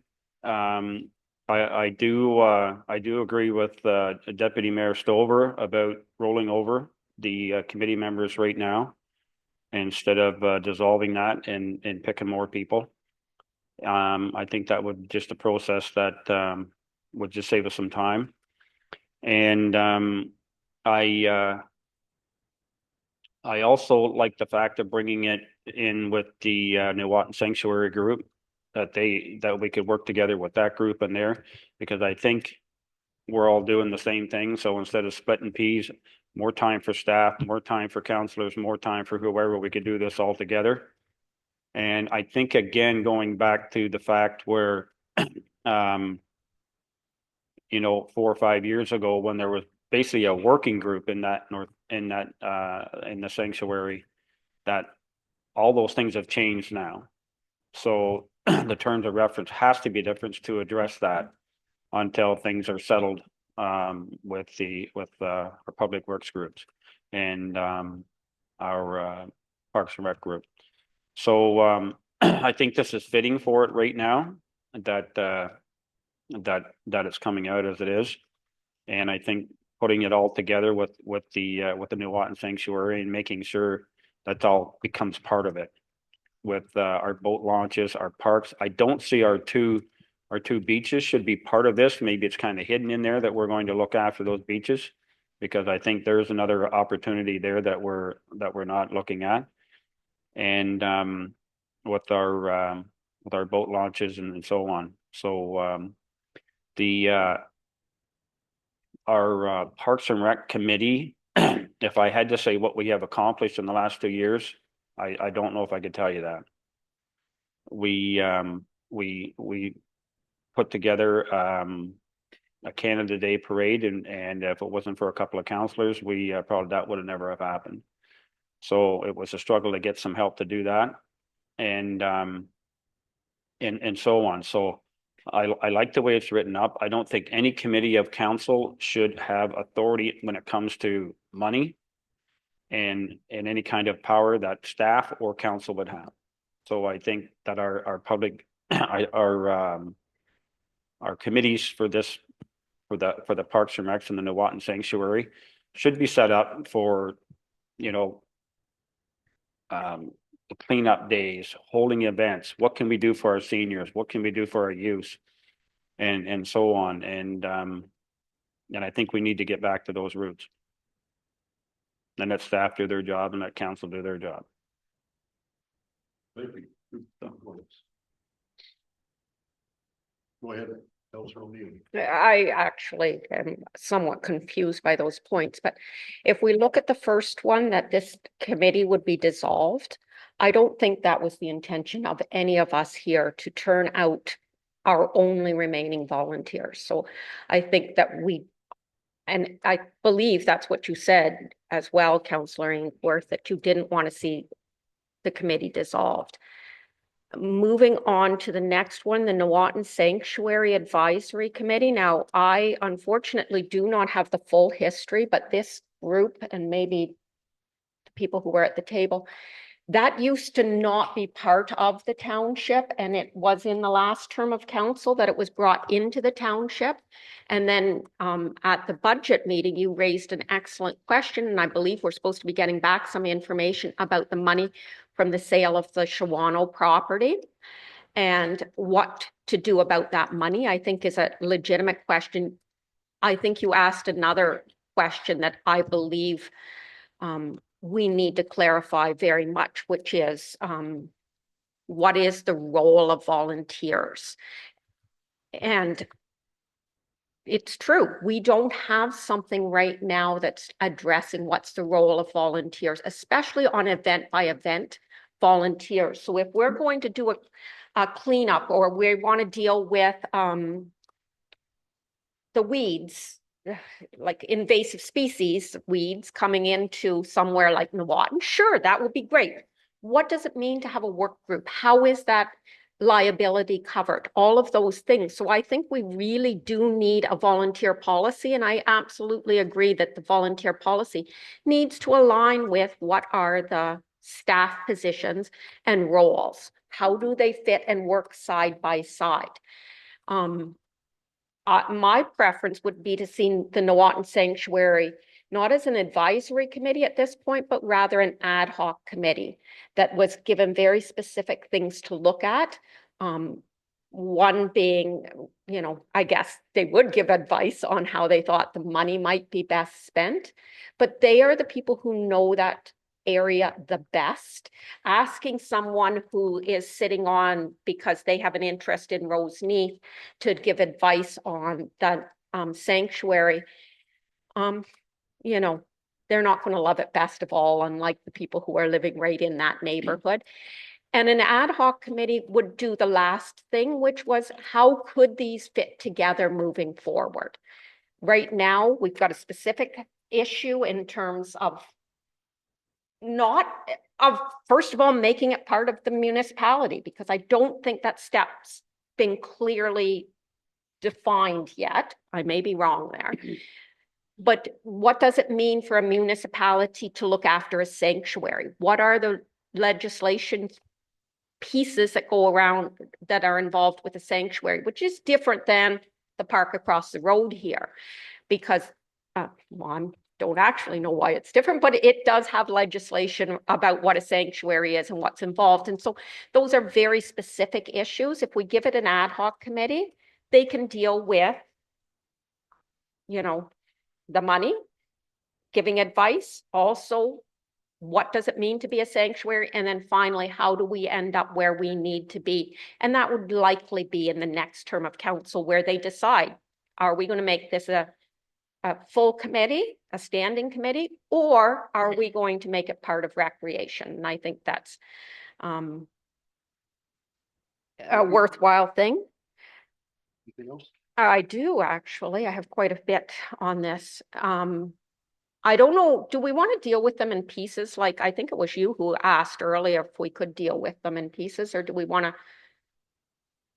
I think we're at number 3 now. Yeah, but could we take number 3 and make that 3A, 3B, 3C, and 3D? Okay, so maybe instead of me going on and talking about that, we could deal with 3A and 3B first, and I'd like to hear what other councillors are thinking on those ones.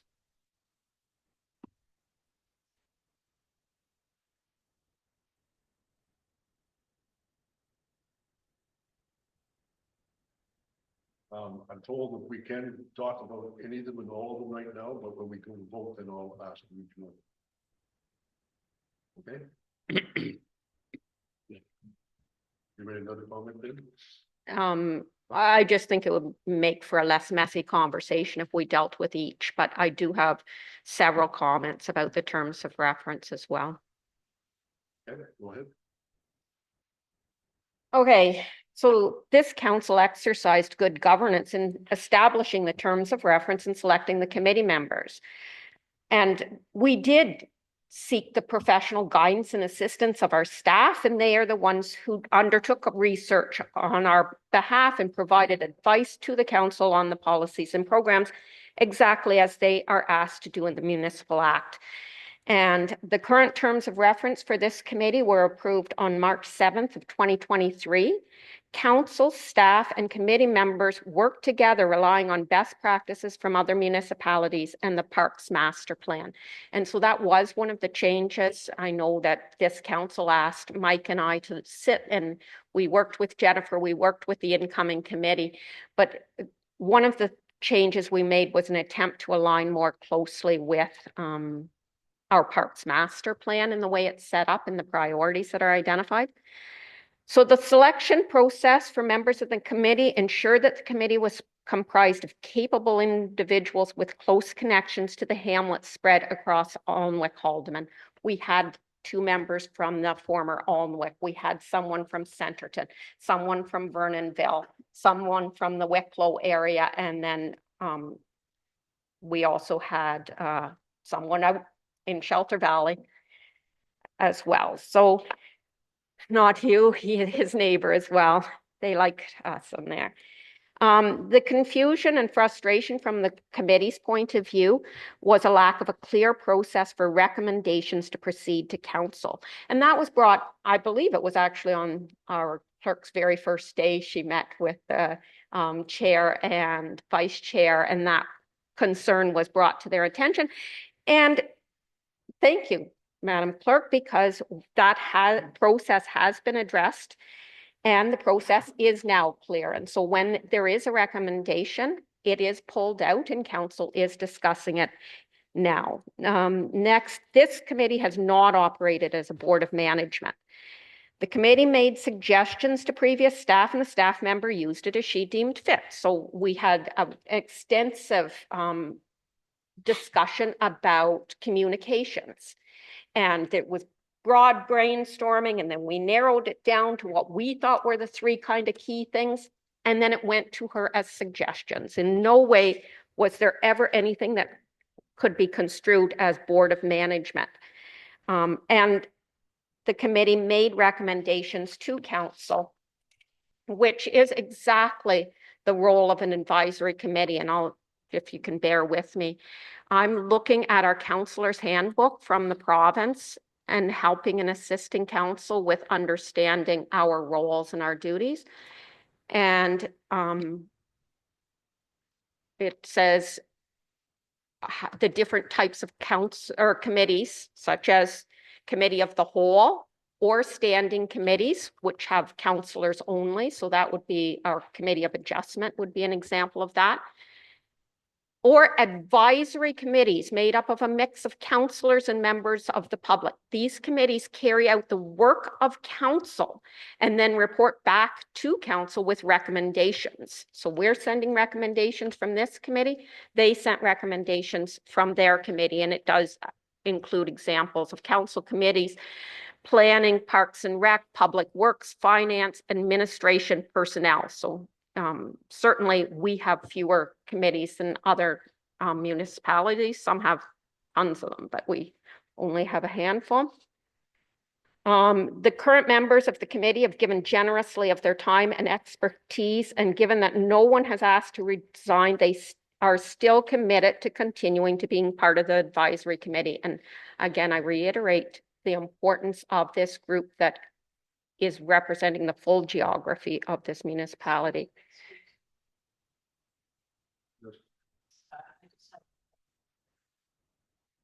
It's basically one of the reasons I'm asking it. Are we still going with with the policies and procedure bylaw, and that's the length of debate per person. Are we still going with 5 minutes per person, or is it going to be longer? It'll be 5 minutes unless I think it's more important or someone overrules me and says that you only want to continue. I think we're there. I just bring that to your point. I will quickly try to summarize. I won't give the depth that I've been giving to this point if you prefer. So I think we had an excellent report come forward on December 12th. And I think that the advisory committee policy there is absolutely excellent and that should be coming before us to be finalized. And in there, it does where's the words? Anyway, that it's the position that they would be there for the 4 years of council. And you can look at that. Community development was added to the name, and it has been a little bit weird. The committee was never happy with that name, but it was added to deal with and align with the direction to have community hubs in Roseneath, Centerton, and Grafton. And that service and program goal 2 from the Parks Master Plan provides services that support the health and wellness. Everybody else has a chance to speak first. Deputy Mayor Stover. Just give me a minute here, sorry. One of the, through you, Mayor Lobo, one of the questions that Councillor O'Neill has just brought up that has kind of got me thinking, are there many changes between the December terms of reference and the terms of reference that appear here today? I know the HA definitely would be one, but I think they're pretty close. And as well, the Nowatan, I believe, has been added to this one. CAO, or pardon me, Madam Clerk, can you respond to that question? Through you, Mr. Mayor. Yes, so there are some significant changes, but also some similarities still between the former and the existing.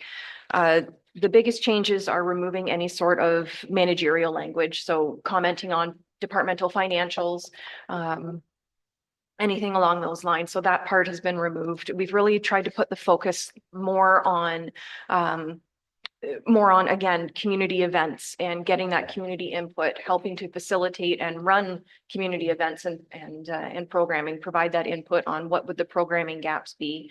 Are there any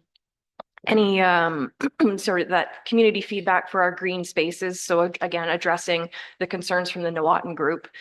Nowatan never had a terms of reference created. So instead of going through and creating something that would have been essentially duplicating the efforts and the mandate of a Parks and Rec committee, that's why we've recommended that we dissolve it and amalgamate that intent within the new Parks and Rec committee.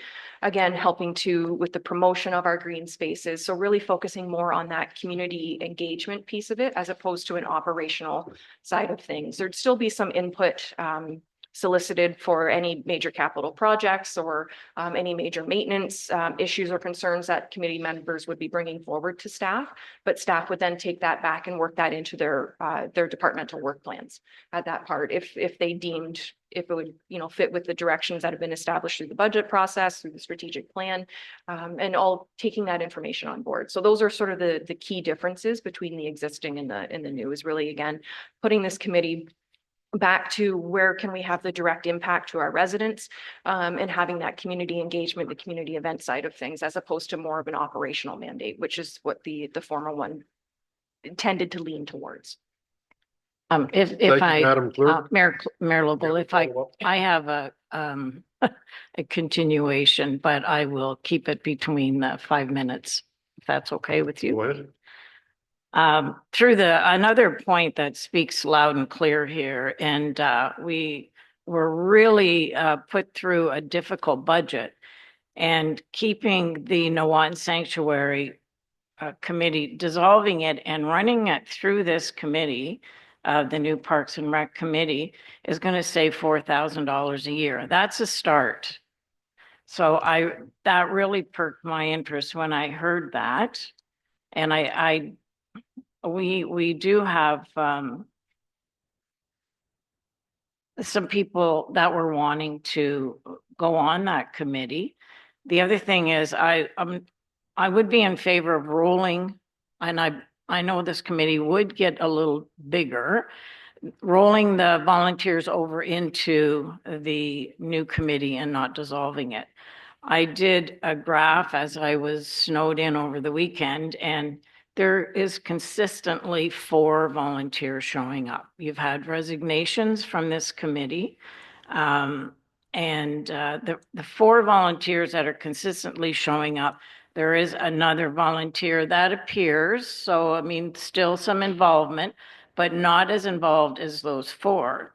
So you're not at a point where quorum couldn't be met, but it would be my opinion that there is room for a rollover there. The other point would be that with speaking with a volunteer, having a conversation with a volunteer that sits on the committee now, looked at these terms of reference and was very pleased to see how it was written and wanted me to commend that to you, Madam Clerk. There seemed to be a lot of discussion in one area of the township. So this is a big township, and with the volunteers that are there, you have the scope to be doing events in all the townships. So they were getting just a little bit concerned with the last meeting that was held in October. It was uncomfortable. And I do agree too that it did start to have a flavor of a board of management, and kind of maybe this would straighten it up. A lot more, No. The only other thing, and you alluded to it, and mentioned it, is the, and I know you're very busy, like we all are, but the overview and the review of the policies and procedures, which for volunteers would maybe help a little bit as well. So I think that's it. Thank you. just for clarification, that's what Councilor O'Neill was requesting too, basically the same, the roles for volunteers. Just our volunteer policy, we're not following it at all. And I think that we need to because there has been difficulties with the volunteers, not speaking of any committee today, but in the past. And I think we could do a little bit better, but it all takes time to review all the policies. So Thank you. thank you. Councilor Booth. Through you, your worship, I won't need 5 minutes because very valid points made, especially from Councillor O'Neill. So I won't dig into all the weeds there, but I will make a few comments. First of all, the comments that these committees have the authority over money and budget is not true. They never have. They can make recommendations to council and it comes to us and we make the decision. So I don't believe that I would like these committees to discuss about money and stuff like that. I think it's right that they could look at where money's being spent and give suggestions to council. And we can decide whether or not we like it or we don't. I think with these recommendations of dissolving these committees, we're doing a disservice to the volunteers of this community. The Haw Committee is already gone. The Water Committee is gone. And now we're looking at dissolving the Nuwautan one and mixing them in with the Parks and Rec. And for the people, I'm not sure how many volunteers are on the Parks and Rec. Is it 7 or 8 people? How many's on there, Mike or Mary Catherine? Do you know? There could be 6. 1, 2. 6? So we're going to tell these 6 people, guess what? It's dissolved, you're out, and reapply. That's a total disservice. We have a year and a half to go with this council and this committee. My suggestion is leave the committee the way it is with these people and try when you're at the meetings to focus on what you want to do for those year and a half. I think it's a disservice that we're going to tell these volunteers that you're out and reapply. I'd be very surprised if any of the 6 would reapply again.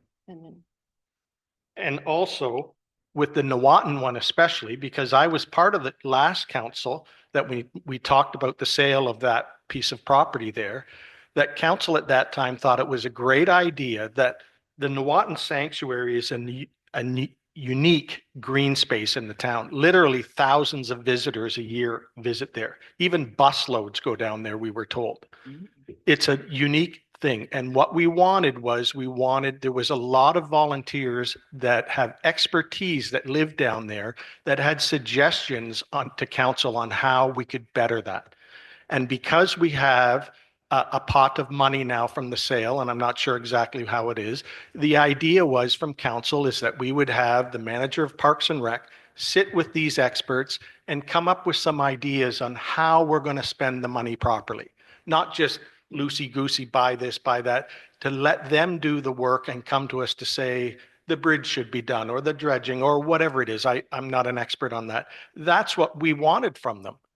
It's people that live there and care about it. And I don't want to see the Newawton committee dissolved into the Parks and Rec committee. I think it's wrong. It's a separate thing. I do like the idea that Councillor O'Neill said that maybe the best thing for Newawton is an ad hoc committee right now, which is an ad hoc committee that is specifically assigned to, I think, looking at working with the Parks and Rec manager to come to recommendations to council on how they think what the next few years can be and maybe what the next 5 and 10 years is so that we spend that money wisely.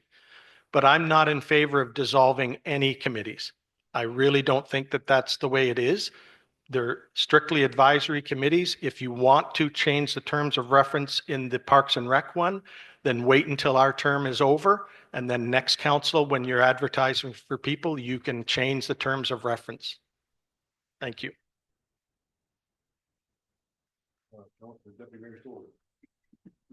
Through you, Mayor Logal, as I'm listening to Councillor Booth, I'm not sure if this would work, but we have on the Parks and Rec committee, we have different volunteers that when they want to, they almost have their own subcommittees that they bring in if they're wanting to do events. And I'm wondering if this would work for the Newawton Sanctuary, where there would be a representative or 2 representatives on the Parks and Rec committee. And that would, financially, that would save some money that way. And then there would be a subcommittee where if there were events down there, that the subcommittee, these 2 representatives would be in touch with the people that are interested in events down there, and it could work through a subcommittee. So that would be, I think that would be a good solution to move forward on that one. Thank you. I was thinking a little bit about that. For a subcommittee, would that be, those people would be not come to be approved by council or nothing like that? That would be approved by the board or the committee? Thank you. Councillor O'Neill, do you have any further comments? Actually, your suggestion is one that came up time and time again within our discussions in the recreation, culture, and community development. And there is no framework, and this new terms of reference still doesn't provide the framework to do that. So we had Edith make the application for. Excuse me, could we not discuss names, please? Oh, sorry. We had an application come before us for use of the Centerton Hall here for 3 events, community events in Centerton. And even when we were talking about that at budget and said, sure, because we all do, we all want there to be community events. We had no mechanism for that. So now we've still got something that's in limbo. We've got as far as saying, sure, they can use the space. Sure, we want them to do it. But this goes back to the volunteer policy.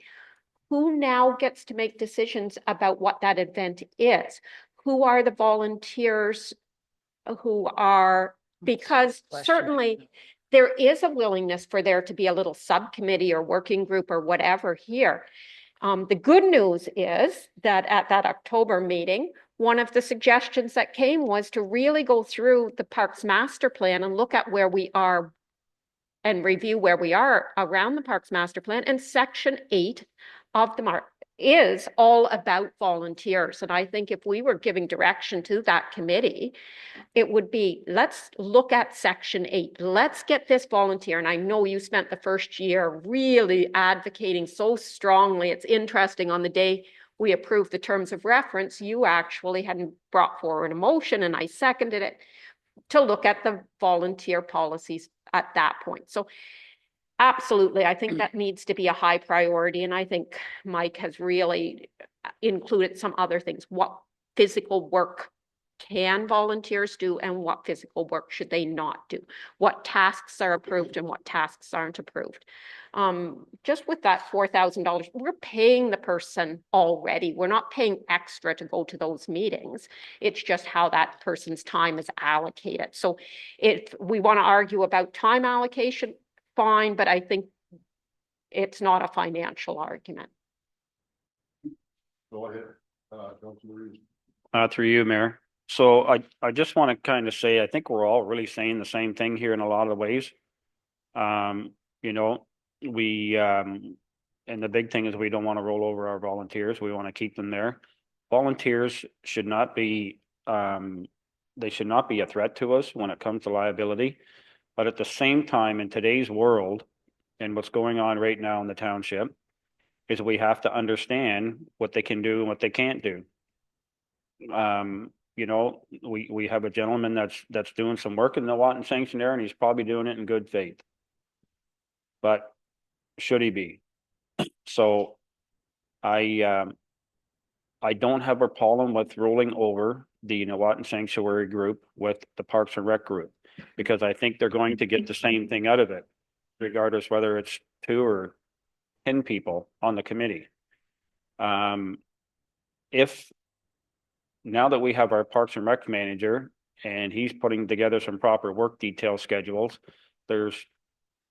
we might not have these issues because things are going to get done.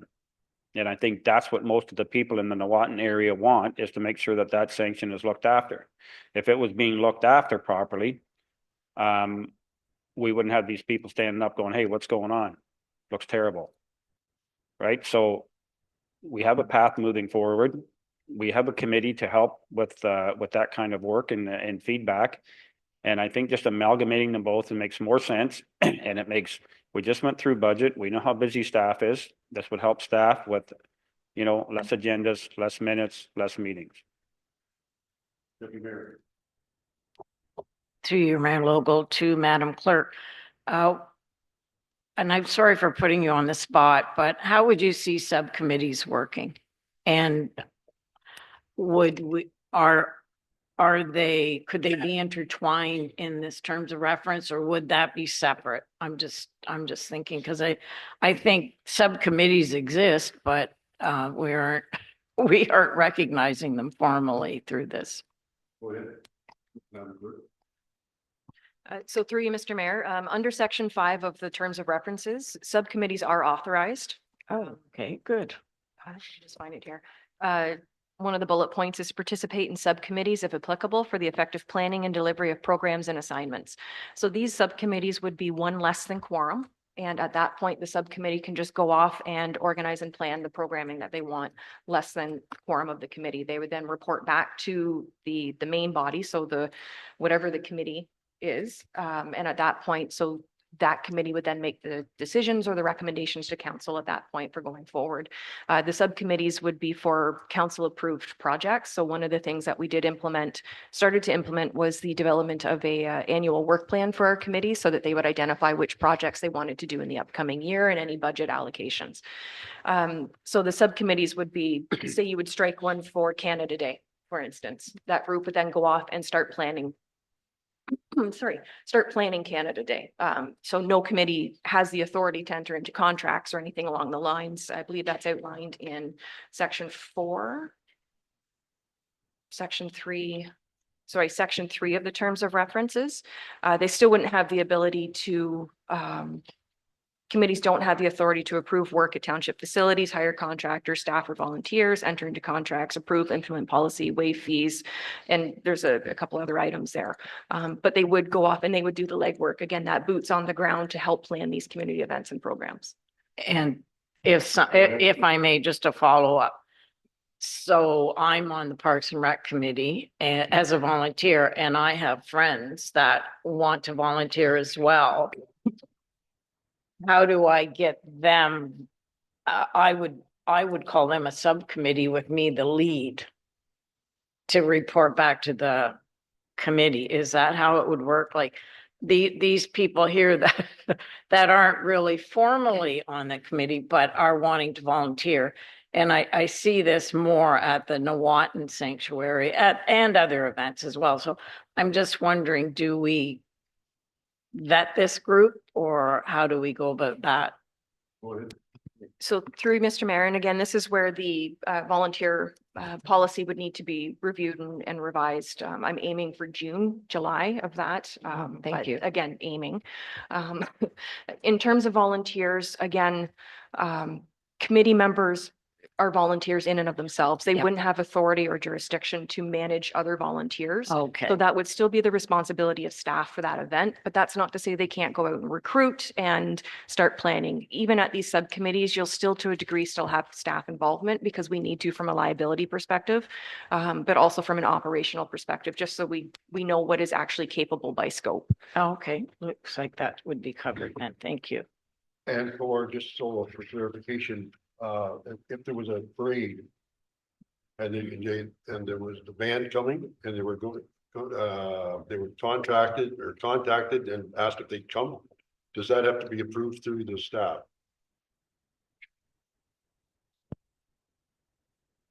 For you, Mr. Mayor, if there's any dollars being exchanged, then yes. Yes, if it's just asking the concert band of Coburg could come and participate in our Canada Day parade, that's just, again, that promotion of events and helping with the registration and getting the word out. But again, that registration would officially be handled through the staffing side of things. Councillor Booth. Through you, your worship. So what I'm hearing is we're talking about a subcommittee now and that there's staff involvement in a subcommittee. So we're not saving any money. So the money that you are saving of not having a Nawatin Sanctuary thing is now being spent on a possible subcommittee. So that to me just doesn't make sense. The bit about it, you're totally right, Councillor O'Neill, the bit about saving money, staff are there already. And if we're going to start having all these subcommittees and the same money is going to be spent. So to your point, Mr. Mayor, my view on the volunteers, and that is, even if it was a subcommittee on the Canada Day Parade, which is a large one, that kudos to Councillor Ainsworth and Councillor O'Neill for keeping that going. A subcommittee, I think, can go ahead and talk to bands and this and that, but it eventually has to come back to the committee and then to council to say who's in there. It's our parade. So who can be on there, who's the parade and everything. So, but let them do the legwork. Why would we want staff phoning Coburg or Crammy to see if a band wants to play or people want to do whatever? That's the idea. So I don't want to get caught up in their signing contracts and stuff like that. They never have. It's let them do the legwork. There's lots of people out there that love to do the Canada Day thing. Let them do it. Let's use the volunteers that we have. Thank you. Councillor Neal. So, yeah, and Mike and I have worked hard on the Canada Day piece, and I know that all of us, that was something we wanted to see rejuvenated when we came. And I think that first year, what a huge success. And we, at that point, had done it through an ad hoc committee. So there were 2 volunteers. That was the only event that they were involved with. There was the 2 of us, and then there was our staff member. So it was a team of 5, and everything ran quite nicely, and we were excited to continue next year and make improvements. Then last year, there was some confusion because initially we thought we could do a subcommittee, but then and we didn't need to appoint an ad hoc committee. But then when it came time to have the subcommittee meetings, it was now only Mike and I, and we didn't have those two members of the community who were great resources. They were willing to run errands, they had contacts, they were able to get us stuff at half price in one case.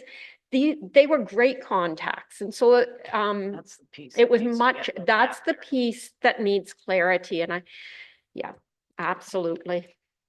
Go ahead, Councilor Ainsworth. So just to reiterate, so section 17 in our procedural bylaw says that we can have subcommittees, ad hoc committees, and advisory committee whenever we want them. So I wouldn't say that we need them if we're there. That section would say that we could use them when we do need them. So I wouldn't create any more work for anybody. And Councillor Booth is right. We are creating, if we say we're going to have a subcommittee. I think we can do everything through the Parks and Rec Committee, and everybody will be involved. And I think we're going to have a better work crew underneath our Parks and Rec manager. And I think a lot of things are going to get done in that Nuwatan Sanctuary that hadn't been done in the past. And I think the people down there are going to be much more happier. Is everybody ready to vote? No, I want to draw attention to two more items. I am very uncomfortable with moving forward with the new terms of reference. And two neat pieces of information. At the October meeting, it was brought back to the committee to make suggestions on how to update the terms of reference.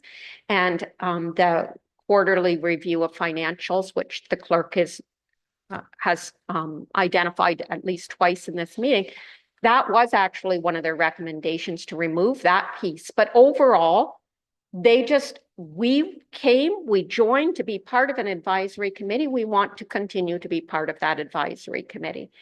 So I think, and then to go forward with changing the terms of reference, I think we need to move forward with this piece. What are subcommittees? What are roles of volunteers? And get those policies clarified and just continue to work under the existing terms of reference as they are now let's not update them until we get those other pieces, I think is a better way to word that. And the other point that I want to make is the new terms of reference does propose leaving out the library. And I know you were really speaking to that at budget. Wait a minute, we've got to work better with the library. They have to work with us. Well, we have to work with them. And certainly our Parks Master Plan did include the library as part of that. And my final observation is, if we're going to move forward with any fundraising, that's 1,400 people who are already library members. They successfully built that new facility over there, fully out of library fundraising and library efforts. So it's a powerful group, and we want to be working with them because they can do a lot to help us. And they already do a lot to help us. Deputy Mayor? Through you, Mayor Logal, looking at going through the Parks and Rec meeting, the agendas and the minutes, the library board representative only appears in February. So they don't appear in regrets. They don't appear anywhere. So I put that out there. I would like at this time to call a vote on the terms of reference for today. I think we have discussed some of the changes that we would like to see to go moving forward. So I'm not sure how all that is to be put in the motion. Well, I think we're going to confuse staff because we give them Yes. a whole bunch of stuff and haven't really been specific enough as far as I'm concerned. So if we want to make some alternatives, changes, then we should be giving staff the direction to do that. And that's for the whole three of them. Okay. Councilor Booth. Through you, your worship. So I'm getting the general idea that most of council here does not agree with dissolving the committees. That Right. That's people were talking about rolling them over or whatever. So I don't know if we can deal with that or make that recommendation first. I think all of us agree. I think it's a disservice to them to dissolve it and tell them that they're out, but I'm not sure we did want to specify to go down to each one, but we said, let's just do a general discussion. But that's the idea, at least I'm getting with the committee members. So, what are you suggesting then? Through you, well, it's kind of difficult, right? Because a lot of them intertwine. I mean, I'm not in favor of dissolving any of the members. My comment that I made is we have a year and a half to go with these people. They're more than halfway through already. That they signed up, they're volunteers, they're giving their own time. And I feel they're valuable and I don't want to dissolve it, and it's going to be like a slap in the face to them. So, and getting away from dissolving the Nuwatan one, I think that one we should be looking at an ad hoc committee just for the short term of what we can do. I'd like to see in our term before we leave that the Nuwatan Sanctuary get going and we get some input from the community. And I agree with what you said, Councillor Ainsworth, even spending the money, which we have in there, which I believe is $3,000 every year, it's not being spent properly. And with a new Parks and Rec manager and from input from the community down there, we can say what trees and that need to be cut, what grass is not being cut, so that's why I think it's important to hear from the community down there. Let's spend that money wisely and then let's look at the short term, how we're gonna. So I'm not sure, Mr. Mayor, I'm not in favor of anything that talks about dissolving a committee. I think that would be clear on all of us. Okay. So first recommendation is that the committee of the whole recommend to council that the Recreation, Culture and Community Development Advisory Committee be dissolved effective immediately. So we do not recommend that. So, Councillor Ainsworth. Can I just rewrite that recommendation 3 and read it out to you? No, we're on recommendation 2. We're voting on, we don't agree with that. Well, recommendation 2 is for the Hawk Committee. We already settled that. The beginning of 3 is, sorry, point of clarity. I'm not sure if it's a point of clarity, but we were going to look at each of the pieces. We've broken the question, I believe is how it's termed. So Mayor, we're I'm just looking, thinking if I could rewrite that, I could put it all together for everybody. That would look after not dissolving the committees, the committee members, but combining the Nuwatan and the Parks and Rec with the new terms of reference. Madam Chair, Clerk, can you give us the procedure for each portion? Certainly, Mr. Mayor. Properly. So we do have a motion on the floor that was moved by Councillor Ainsworth, seconded by Councillor Booth, I believe.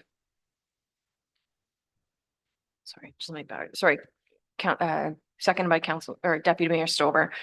So that full motion that was in the agenda has been moved and seconded. So there was a discussion about separating the questions so you would vote on each individual item as it goes. At this point, because you haven't called the vote, you can withdraw this as its entirety if there's another route that you wanted to take. So from what I'm hearing is there's a possibility of looking staff to amalgamate 2 committees into one.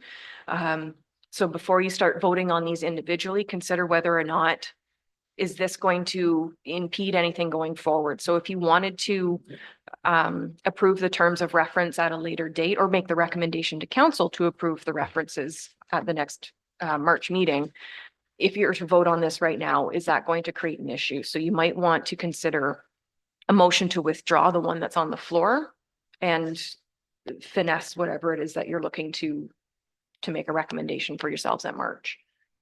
I don't want to get you into situations where you're having to reconsider or make decisions. So who was the mover and the seconder? Councillor Ainsworth, seconded by Deputy Mayor Stover. So are you willing to reconsider? no, withdraw. Yeah, That's what, yeah, then that's what you want to do, amend it. kind of, yes. Should we amend this motion or should we? So you can, through you, Mr. Mayor, you can make a motion to amend. But again, when they're multifaceted, it might get more muddled. So, but we can talk that out as we go. Because again, this is a less formal meeting than it would be in council. So we can kind of massage this as we need to, if we need to. Okay. So Mike, you started off and you wanted to make some comments. Well, can we recommend the second paragraph that the draft terms of reference of the new Parks and Recreation Advisory Committee be adopted? Can we pass that? Terms of reference. And then all we really have to do. Yeah, but just pass that section. And then the part with the Nuwatan Sanctuary Group and coming into the Parks and Rec Group would be the next recommendation.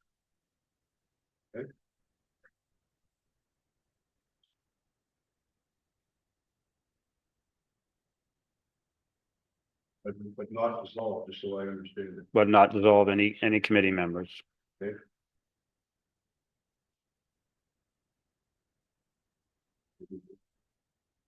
But basically, the last paragraph would be redundant. Right? The Yes. staff again recruitment for the Parks and Recreation Advisory Committee. That whole sentence would be gone. Okay, first of all, I think we need a motion. Exactly what you would like to do. Or amending. Yes, please. So through Mr. Mayor, so that is a valid motion that could be made, but again, we've got the one on the floor, so you would either need to call the vote on that one on the floor and let it fail, so it would be defeated. But because there's that clause in there that the draft terms of reference be adopted, that would lead to some muddling of the waters. So I would recommend that you do a motion to withdraw. And I just want to double check that procedure on that one. But do a motion to withdraw the one that's on the floor, and then that would open up to make any other motions at that point forward, because you're removing a motion from the floor. But I just want to confirm this here.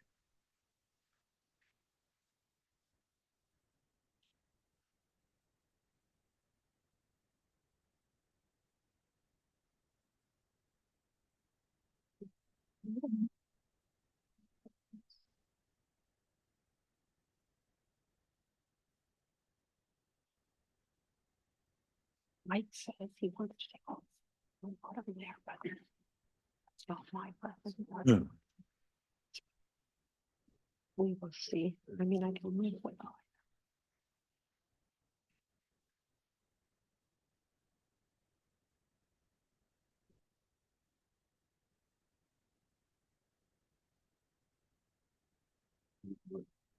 Okay, so according to 13.13, motion to withdraw.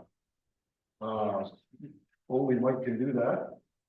So if you want to withdraw your motion, please go ahead and we'll take a consensus to see if everybody agrees or not.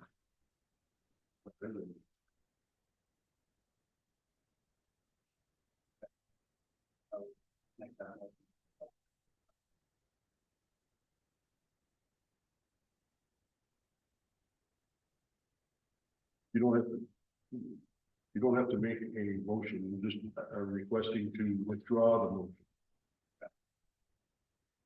Okay? Is there any objection to that? If there's no objection, anyone may second the motion to withdraw, and this does say the motion to withdraw. If there is an objection. Okay. So now we're back to square one. Yes. So, Mike, you've been leading the chair. What is your motion? Through you, Mayor. So I'd like to make a motion that we just rewrite this recommendation 3. And it would read as follows. It is recommended that the committee of the whole recommend to council that the Recreational Culture and Community Development Advisory Committee amalgamate with the Nuwatan Sanctuary Advisory Committee effective immediately.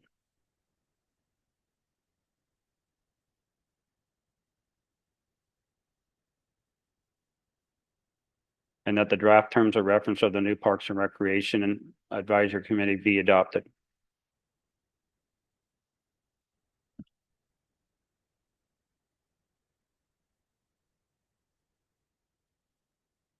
Yeah, we're getting rid of that.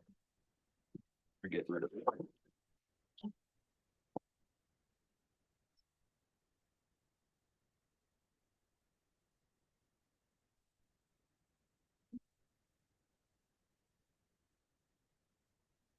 And then if I can, Mayor, then the last paragraph would be deleted. Just hold on for a second. You gotta go to Rich. Okay. Madam Clerk, please explain that to us. Okay, so through you, Mr. Mayor, so all of that is doable. My only recommendation would be if you're going to amalgamate the two committees, you amalgamate them under a new name, which would be Parks and Recreation Advisory Committee.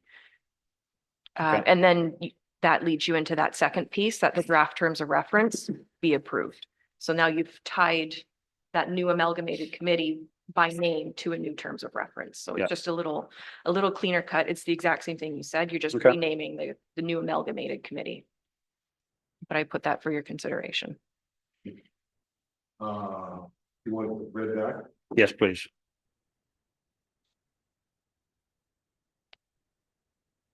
Through you, Mr. Mayor, so the motion is that the Committee of the Whole recommend to Council that the Recreation, Culture and Community Development Committee and Nawatin Sanctuary Advisory Committee amalgamate under the new name of Parks and Recreation Advisory Committee, effective immediately, and that the draft terms of reference for the Parks and Recreation Advisory Committee be approved. Can I get a seconder? Second by Deputy Mayor Stover. Any questions or comments? Councilor Ainsworth? I got some hair. Through you, your worship. I like part of that motion, Councillor Ainsworth. I like the bit about amalgamating them. I guess a question through you, your worship, and you can decide who answers it. Right now, how many people are on the Nawatin one? I believe there was 4 or 5. Does that mean that they will just go over to the Parks and Rec? So now you're going to have 4 or 5 and then another 4 or 5 on there. Thank you. So I'm not sure who can answer that, Mr. Mayor. I think the number was up to 9. We could change that, right? Go ahead. So through you, Mr. Mayor, we have 6 members on the Parks and Rec Advisory Committee, 6 members on the Nawatin, plus 2 council rep, which would put you at a committee of 14. So that is quite large and goes above the best practice. But again, that's a best practice guideline. And if in the interest, you can go from there for the remainder of the term, if that's something that you wanted to. So a further question, in the new terms of reference, it talks about having a maximum of 8 or 9. So obviously we're breaking the terms of reference right there if we have 12. And the other concern I have,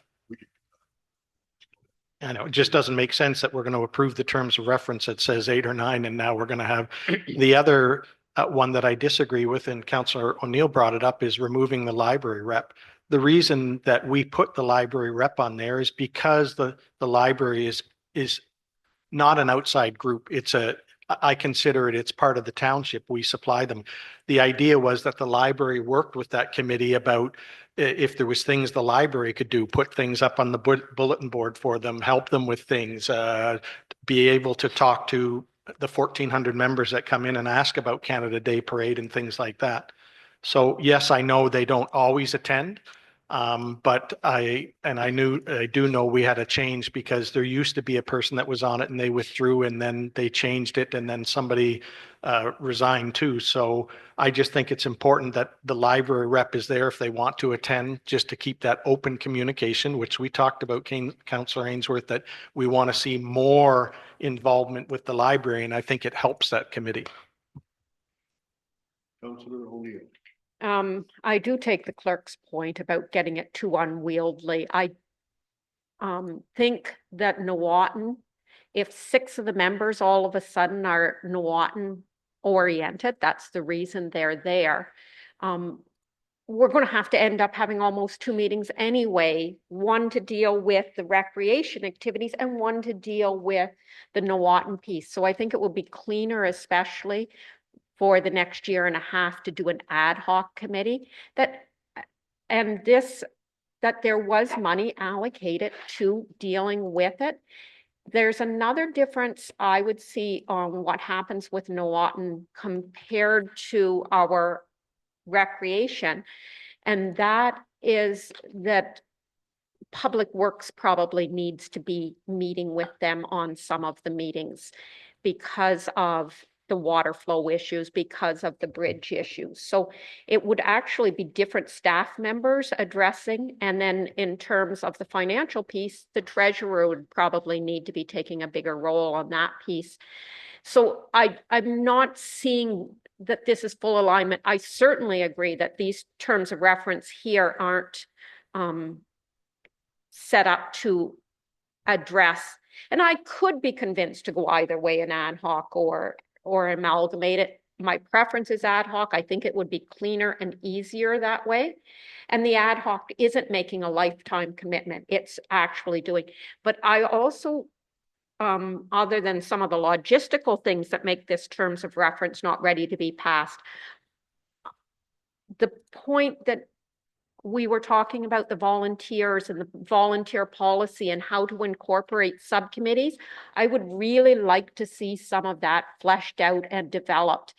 The terms of reference we have are fine for now. Let's just keep going, but get that volunteer policy, get a really clear idea of how people can do event by event participation as volunteers. We do need that piece there. So I don't think there's a rush. We've got a terms of reference right now. Some thought needs to be given to how does it even make sense to try and have two different agendas running at the same meeting. And yes, there is overlap, but I see the overlap happening after the first, what's going on here and what needs to happen here question is dealt with Newawton. That's why I think it should be ad hoc before it becomes amalgamated. That's what I'm thinking. And then that'll, even if they only have 3 meetings, but those 3 meetings fully deal with that question, and then it comes back on how to amalgamate, I think that makes more sense. I would like to comment, you were mentioning public works and those people, that the people should be there as well. That's a delegation. And if you want to ask for somebody from public works to come and make an explanation, that's the way to do that, not making part of this meeting. No, that was my point. That was exactly my point. It's just that, you know, there's distinct considerations for it. Deputy Mayor. Through listening to the discussions when the Newawton Sanctuary Advisory Committee was put out, it was that it was going to be a separate entity, or it was going to be a separate committee. We have now, the item on the floor right now is that it be amalgamated, made into 2. So that would make it a little bit different with reaching out to the people that already signed up. They may be on board with this, and I don't think it's going to be an issue. The other thing when I'm listening to this is that now you're going to have a new amalgamated committee. So would it be appropriate that a new chair and vice chair happen at this meeting, the next meeting, or would we just wait for advice from staff? Well, depends. If you're going to amalgamate, then I think you probably have to do sacrifices. Right.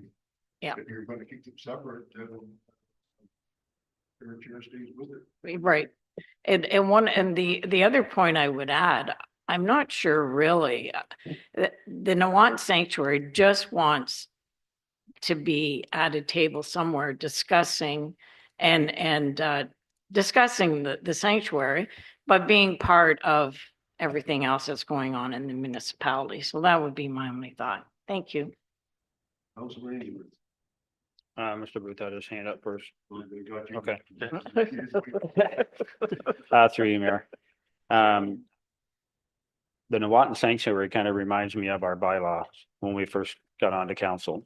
The bylaw department and our bylaw procedures were in a mess. So if you look at where it is now, 1,000 times better. So I look at the Newawton Sanctuary and the same idea. We have a Parks and Rec manager that is going to have his staff down there looking after things, and it's going to be a whole new ball game. So I don't want to make decisions on what happened 2, 3, 4, 5 years ago. I want to make decisions on what's going to happen in the next year. And I think we're moving forward to that. So that's why I think putting them together is probably the best thing to do. And we're just gonna work together and watch it all unfold for the better of all the residents in that area. And the combined group? Yeah. With how many members? Members show up? Is that what you're Well, saying? I mean, if we can change the number here today on the terms of reference, I'm okay with that.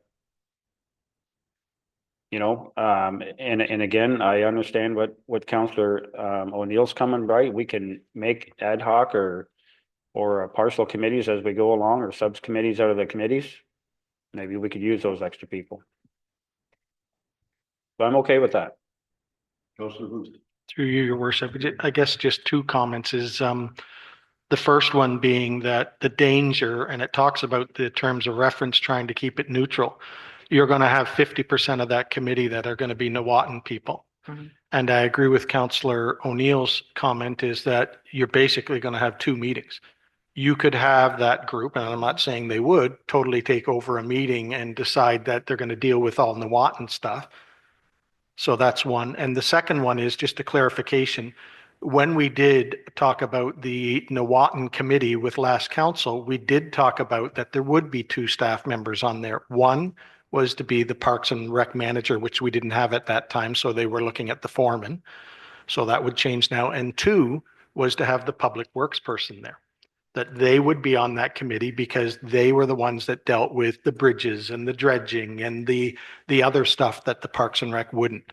So that was the idea originally, to have two of those staff members on there in case, you know, the expertise was needed. Thank you.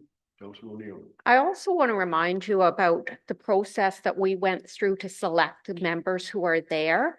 And we very consciously said, we're only going to take one person from Vernonville. We had several apply from Vernonville, but we made that point and said, we just want that one person speaking for each one. And now all of a sudden, one group is going to be allowed 6 members when No, I don't initially think we so. had said, we'll just have one for each. Anybody else have any further discussion? The only other thing I would say, was that I would leave it to staff for the agenda. That would be the staff putting the agendas together, and I don't think it would ever end up one-sided. And the other thing is that we leave it to our Parks and Rec manager and facilities manager to see who, if anybody else needs to be as far as staff, because staff time is of a premium. Thank you. Anybody else have any further comments? So do we have a resolution on the floor? Mr. Mayor, the motion on the floor is that the Recreation, Culture, and Community Development Advisory Committee and Nawatin Advisory Committee amalgamate under the new name of Parks and Recreation Advisory Committee, effective immediately, and that the draft terms of reference for the Parks and Recreation Advisory Committee be approved. Thank you. You, Mayor, could I make one submission to that we increase the number of members to the terms of reference? Good. And what do you want to say? 14 will do it. 12? Okay, 12. Okay, Up, and should we say up to a maximum of? 12.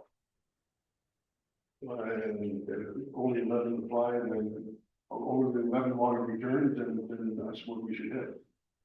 Or 9 if you can get to 9. Everybody agree with that?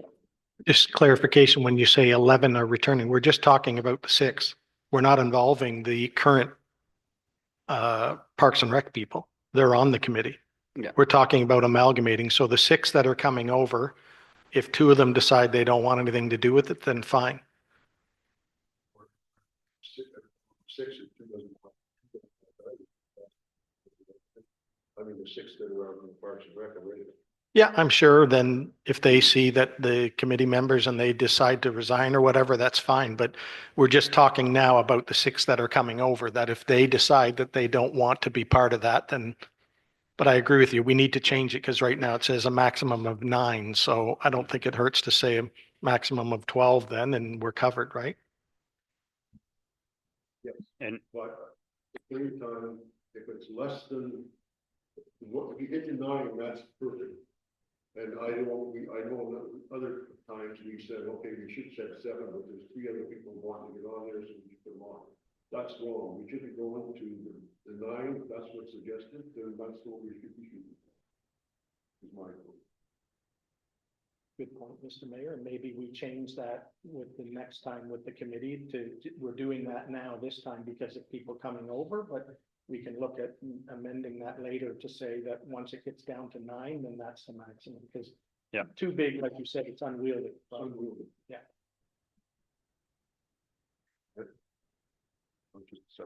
Okay. So we've got a motion to amend,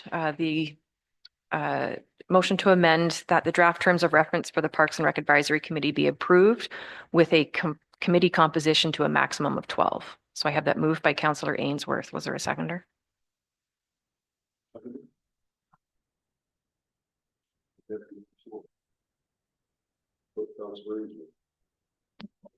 through you, Mayor, does that involve the library rep?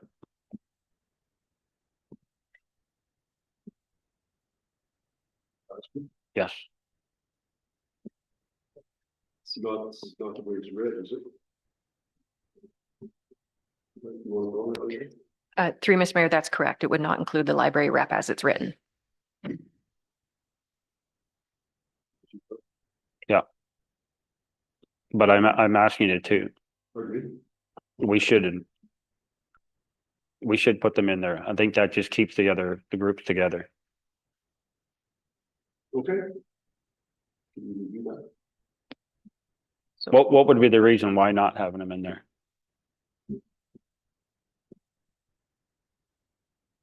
They're really not part of the parks and the rec. It's the only thing that I can see. But if people want to put them in, then that's fine. I mean, it's your motion. Go ahead. So through Mr. Mayor, in the staff report, the recommendation for the removal of the library representative was that it didn't give an unfair advantage to any other rec or recreational or cultural group in their community. So it's if you were to apply it across the board, you know, the argument can be made, well, why don't we have a member from the fair board sitting on the committee? Because they also offer community events and planning.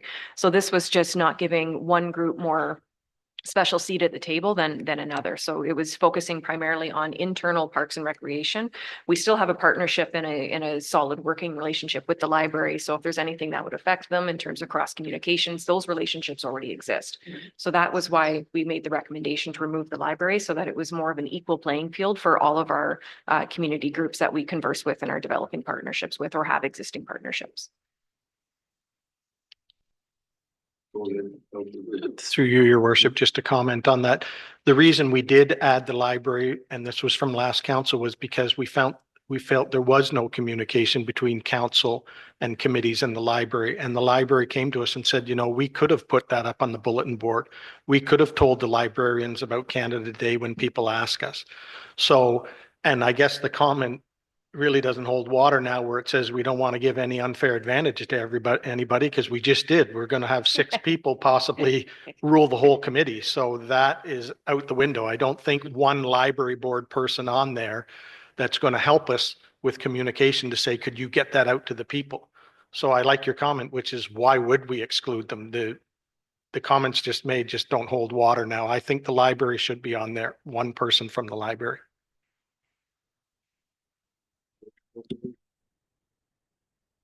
Past committees that we have, when the library's been there, Marcia's been pretty vocal. You know, she brings some good ideas and some good things there. So, sorry. Don't mention any names. Yeah, please. sorry about that. But anyways, one more person, help with communications and getting the word out there from their social media, their bulletin boards. Wouldn't hurt. Go ahead, Deputy Mayor. The only other thing I would like to say is they only went once last year, and that was in February. So they maybe are swamped as it is, but they aren't coming to the meetings. So that's all I could say about that. Thank you.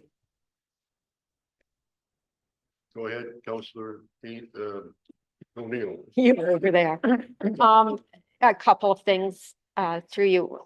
Thank you, Mike, for bringing the library up. I actually was hoping to bring that up as well. And to your point, and I think we do have a gap here of somewhat because the library rep, and it has changed over the course of the 2 years, but they have been in regular attendance, but I don't believe when it switched who their person was, that it got switched in terms of, and so I think it's just not being recorded because she's not been appointed a member of the committee, just because the person who had been doing it before wasn't doing it. So from their perspective, they may not have felt, and I'm not sure that it read that they need it to be named as part of the committee, but I think that's where it is on that piece rather than, anyway, somehow she's not being included as a member, and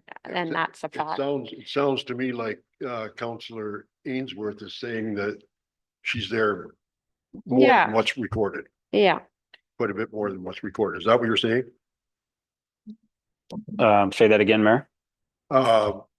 The rep from the library has, according to Deputy Mayor, has been on there one time in February, I believe it was. Are you saying that's, you've seen him seen this person more than that? Mhm. On a regular basis? Maybe not on a regular basis, but more than once. Okay. yeah, that's several meetings. I don't know why.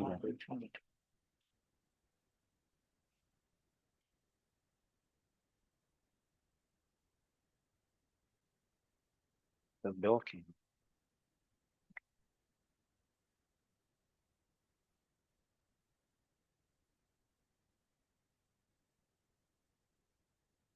Go ahead. Mayor, could it be an option to invite them, and can it be an option to them to ask to be punctual? Can they commit to that? That's up to the committee. Councillor Booth, do you think you could do that for us? Well, just, I know they've gone through some issues there with their CEO and the board. So I'm hoping after the process we just went through with the budget with them, that we're going to get a better working relationship with them. I've been advised by the clerk that we have a motion on the floor to basically say exactly what we said. That is to have 12 member board. We should take a vote on that. If we want to add a library person in, we should vote against there and another motion to add a person. Oh. So if you'd like to amend your motion, we can do it.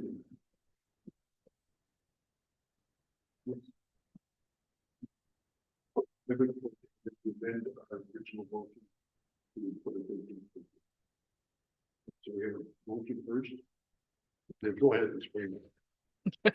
So through you, Mr. Mayor, so the motion on the floor is a motion to amend the draft terms of references for the Parks and Rec Advisory Committee be approved with a committee composition to a maximum of 12 members at large. So that was moved by Councillor Ainsworth, seconded by Deputy Mayor Stover.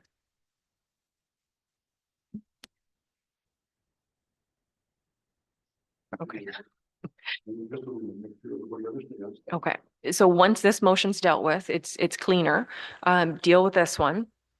And then if you would like to put another motion to amend on the floor to further amend those terms of references to include a member from a representative from the library, then you would just do another motion to amend the same thing. So you're voting on them in separate pieces. And it's just adding 2 additional clauses to how you're approving those terms of references. Through you, Mayor, just a question then.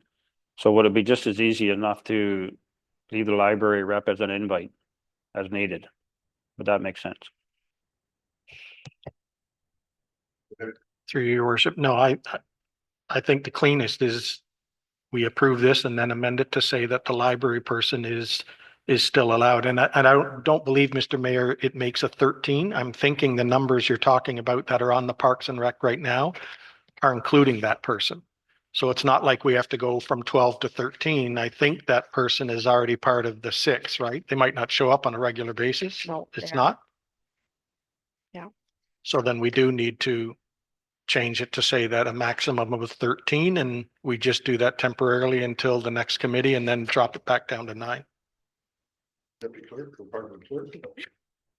So just for a bit of clarity, so the 12 members at large are your members of the public. So you'd be creating a special seat at the table for the library rep. So they would be 13. So you'd have 12 members at large, 2 council reps, 2 staff reps, and a library board and a library rep. So you're at 16, 17.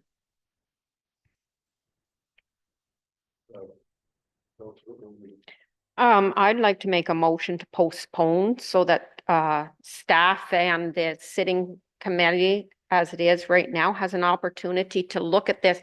And instead of trying to do it with a whole series of amendments, have it brought back to us as a new document.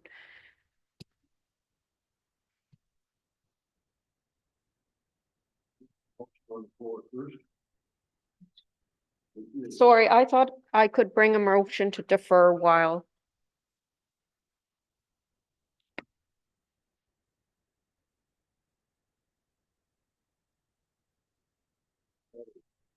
Yeah, I'm trying to as well.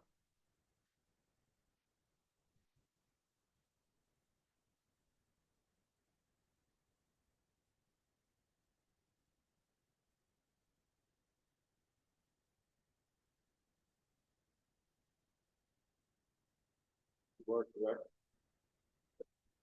We can defer. By you making a motion and Rick seconded it.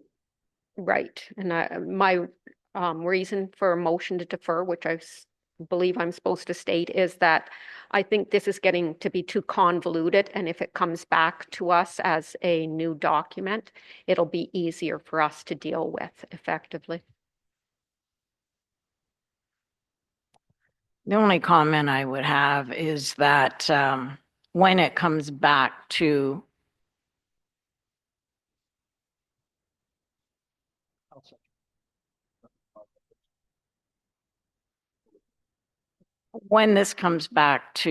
council, that would give us a chance to do the vote then. You can do both right now. But not accepting this. It would be a motion to approve. Is that how it goes? So through you, Mr. Mayor, we would be deferring until the next committee of the whole meeting, which would be March, the 3rd Tuesday in March, at which point whatever recommendation comes out of that would be going to council at the first meeting in April for a decision.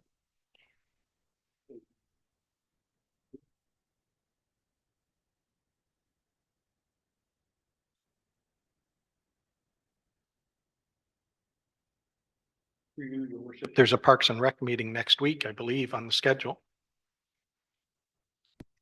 That's a special meeting with a special agenda for one item, which is with the consultant for the arena needs assessment. It's not a regular meeting where they discuss regular business. It's on hold until we can deal with the committee minutes or the committee composition and next steps in council's direction.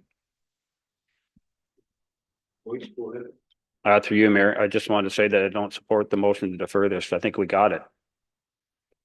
You just got to add the library board. I'm going to call Oh, all in favor of defer. I'll just withdraw that. I think it's probably easier. I'll just withdraw that. All. Okay, whatever. Nobody voted for it. That's all fine.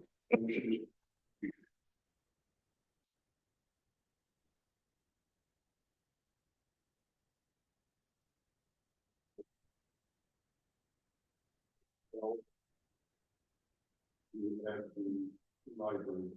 No. Where are we? So through you, Mr. Mayor, we have a motion to amend that we include with the committee composition to a maximum of 12 members at large. That's what we have now. Okay.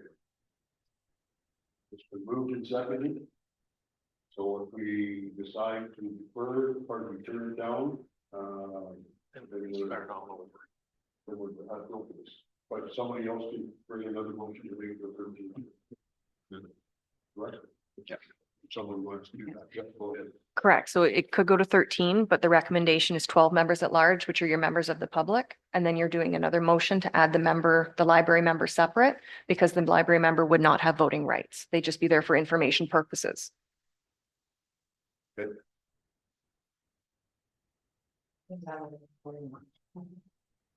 How do we get there? Want to take a vote? Yeah. Okay. 12, if it's turned down, then somebody else can make a recommendation. To add the library person, but it's non-voting. Right. Okay. All in favor of the proposal right now to the, all in favor of the proposal right now, which is to, combine the two boards with a total membership? Just read that. Amend to include with a committee composition to a maximum of 12 members at large. All in favor? Opposed? That motion is defeated. Is there another motion on the floor? Councillor Ainsworth. So through you, Mayor, so I would make a motion or that we accept those terms, but add the library board. So it'll be 13 Yes, but that person is a non-voting member. Is non-voting members. that what you want to say? Yes, Can I get a second? Can I jump in procedurally first? Yes. Okay, so, There's a procedural. okay. So Mr. Mayor, we're getting muddled here. So the motion to amend initially was to include with a committee composition to a maximum of 12 members at large. That is, again, your voting members of the public. That has since been turned down. To make it 13 members at large, you're adding just another number. The library board would not have a voting member. So your 12 members at large are voting members. Okay, they vote on motions and recommendations by the committee. My recommendation at this point is if you want to, if I can just get a general consensus from council, that'll help me here. I'm hearing that we want a committee of 12 members at large from the committee or from the public, plus the library board to be included. So you're adding 13 people. Is that the general consensus I'm hearing? So do a motion to reconsider that recently defeated motion to amend to put 12 members at large there. That gives you your 12 members of the public. Get that one dealt with. Do another motion to amend to amend that the draft terms of reference for the Parks and Recreation Advisory Committee be approved with a committee composition of a maximum of 12 members at large and a representative from the library board. So you're adding 2 amendments to the main motion. So that gives you what it is that I'm hearing. Okay. Okay. Is that clear as mud? Yes, it's good. It's very. Okay. So did you make that motion, Mike? yes. Did we get a second? I don't think we did. No, we didn't get a second. No, you get a second. Okay, hold on.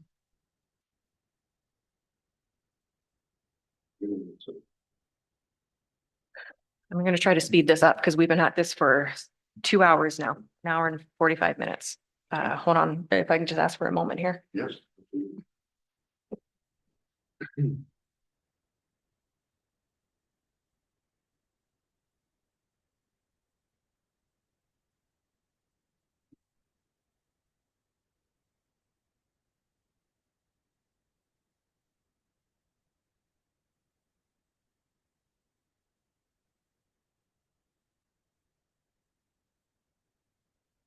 Go ahead. So through you, Mr. Mayor, in the interest of time, a single motion to amend to include a maximum committee composition of 12 members at large plus 1 non-voting representative from the library Two birds, one stone.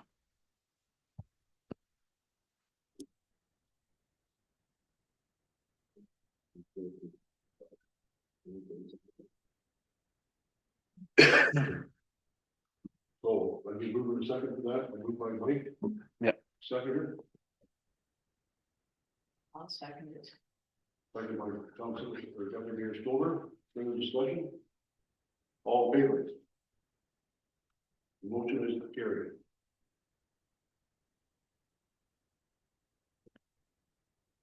So through you, Mr. Mayor, the amended motion on the floor Mhm. is that the Recreation, Culture and Community Development Advisory Committee and Newawton Advisory Committee amalgamate under the new name of Parks and Recreation Advisory Committee effective immediately, and that the draft terms of reference for the Parks and Recreation Advisory Committee be approved with a committee composition to a maximum of 12 members at large, plus one non-voting representative from the library. Thank you. And this is, apologies, this is a recommendation from the committee to council.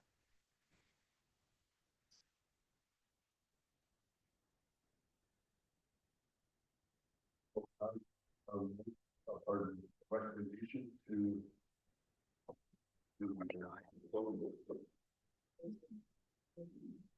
Yep. It was moved by Mike and seconded by Councilor O'Neill.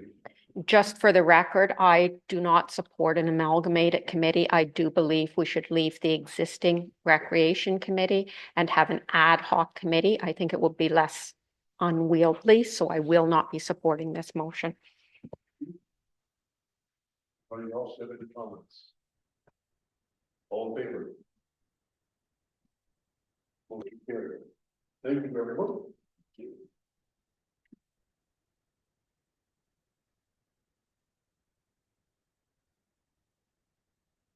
Next, we have motion to.